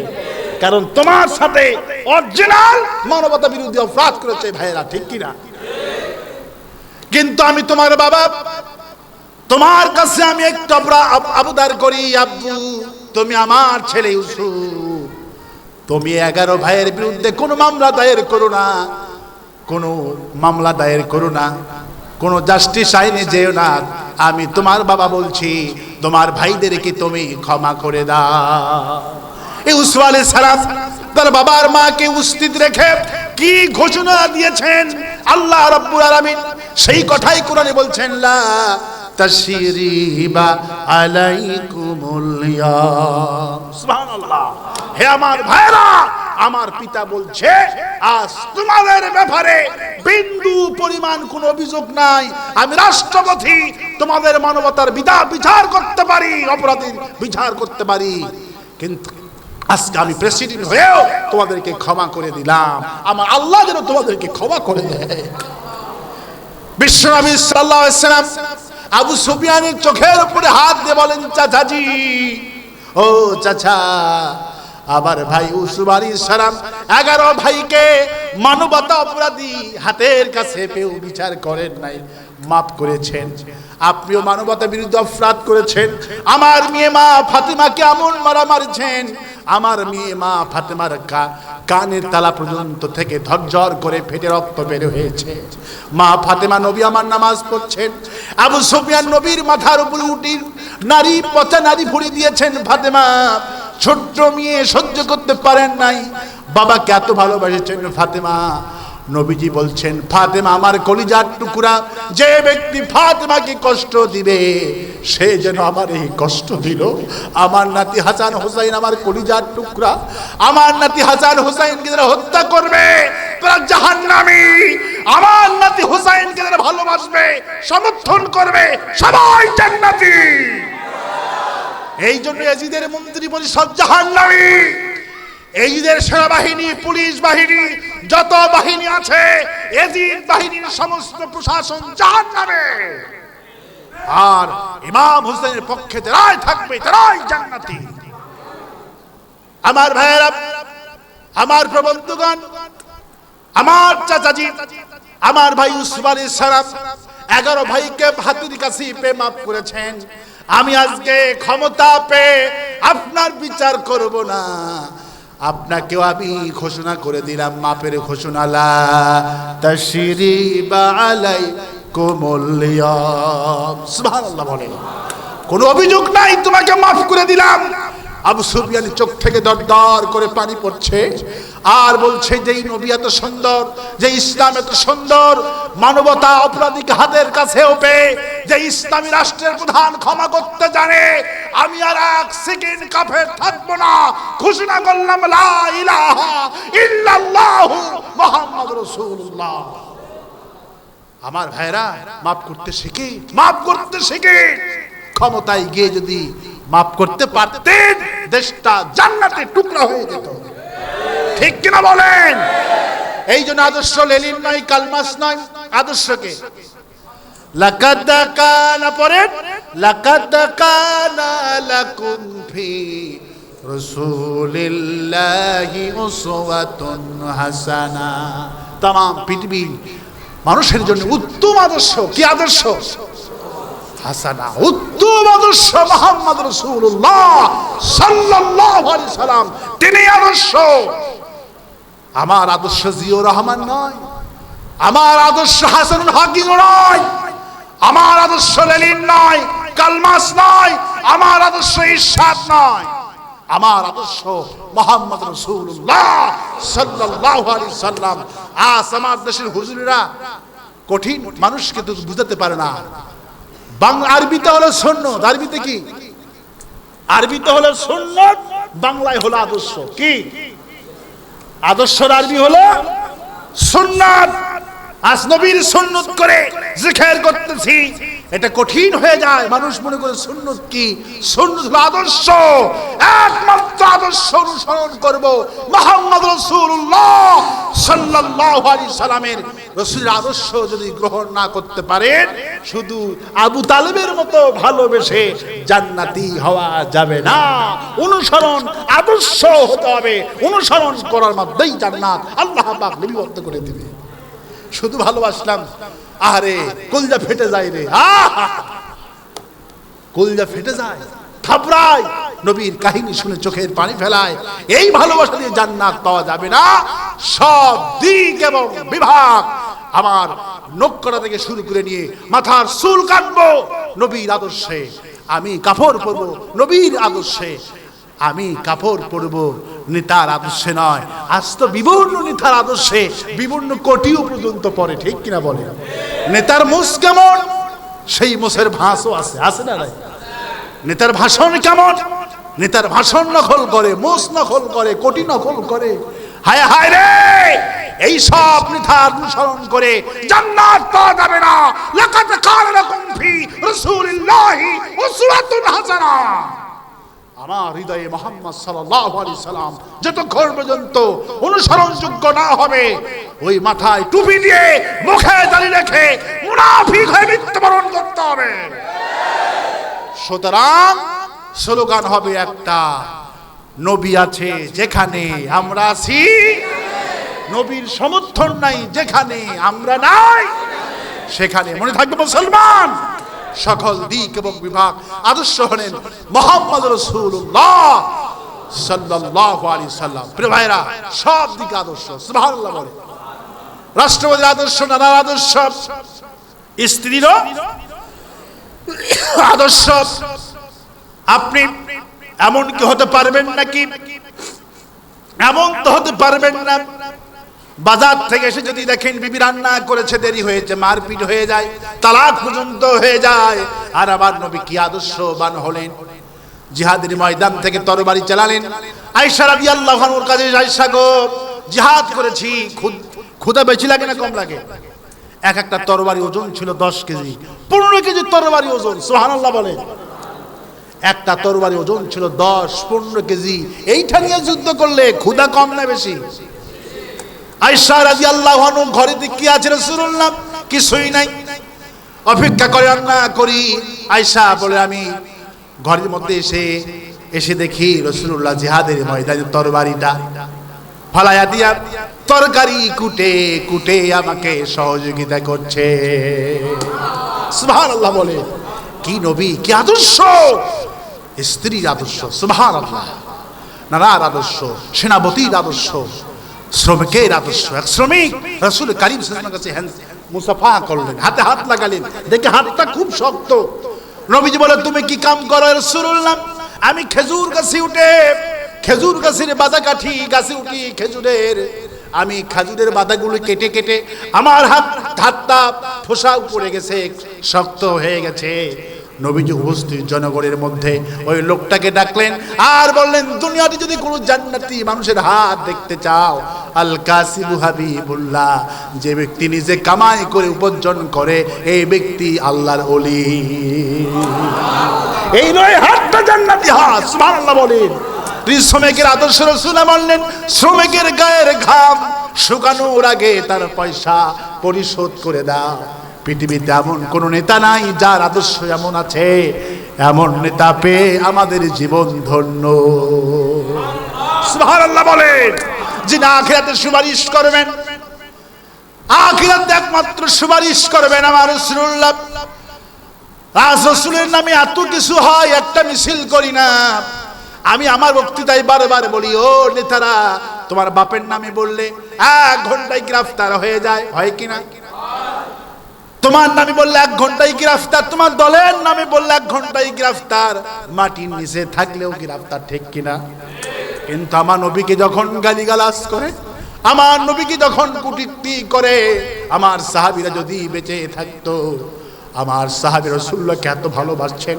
তালহা রাদিয়াল্লাহু আনহু উহুদের ময়দানে কিতাবুল মাগাজির ভিতরে এসেছেন, রাসূল করিম সাল্লাল্লাহু আলাইহি ওয়াসাল্লামকে ইবাদত করার জন্য চতুর্দিক থেকে তীর আসলো।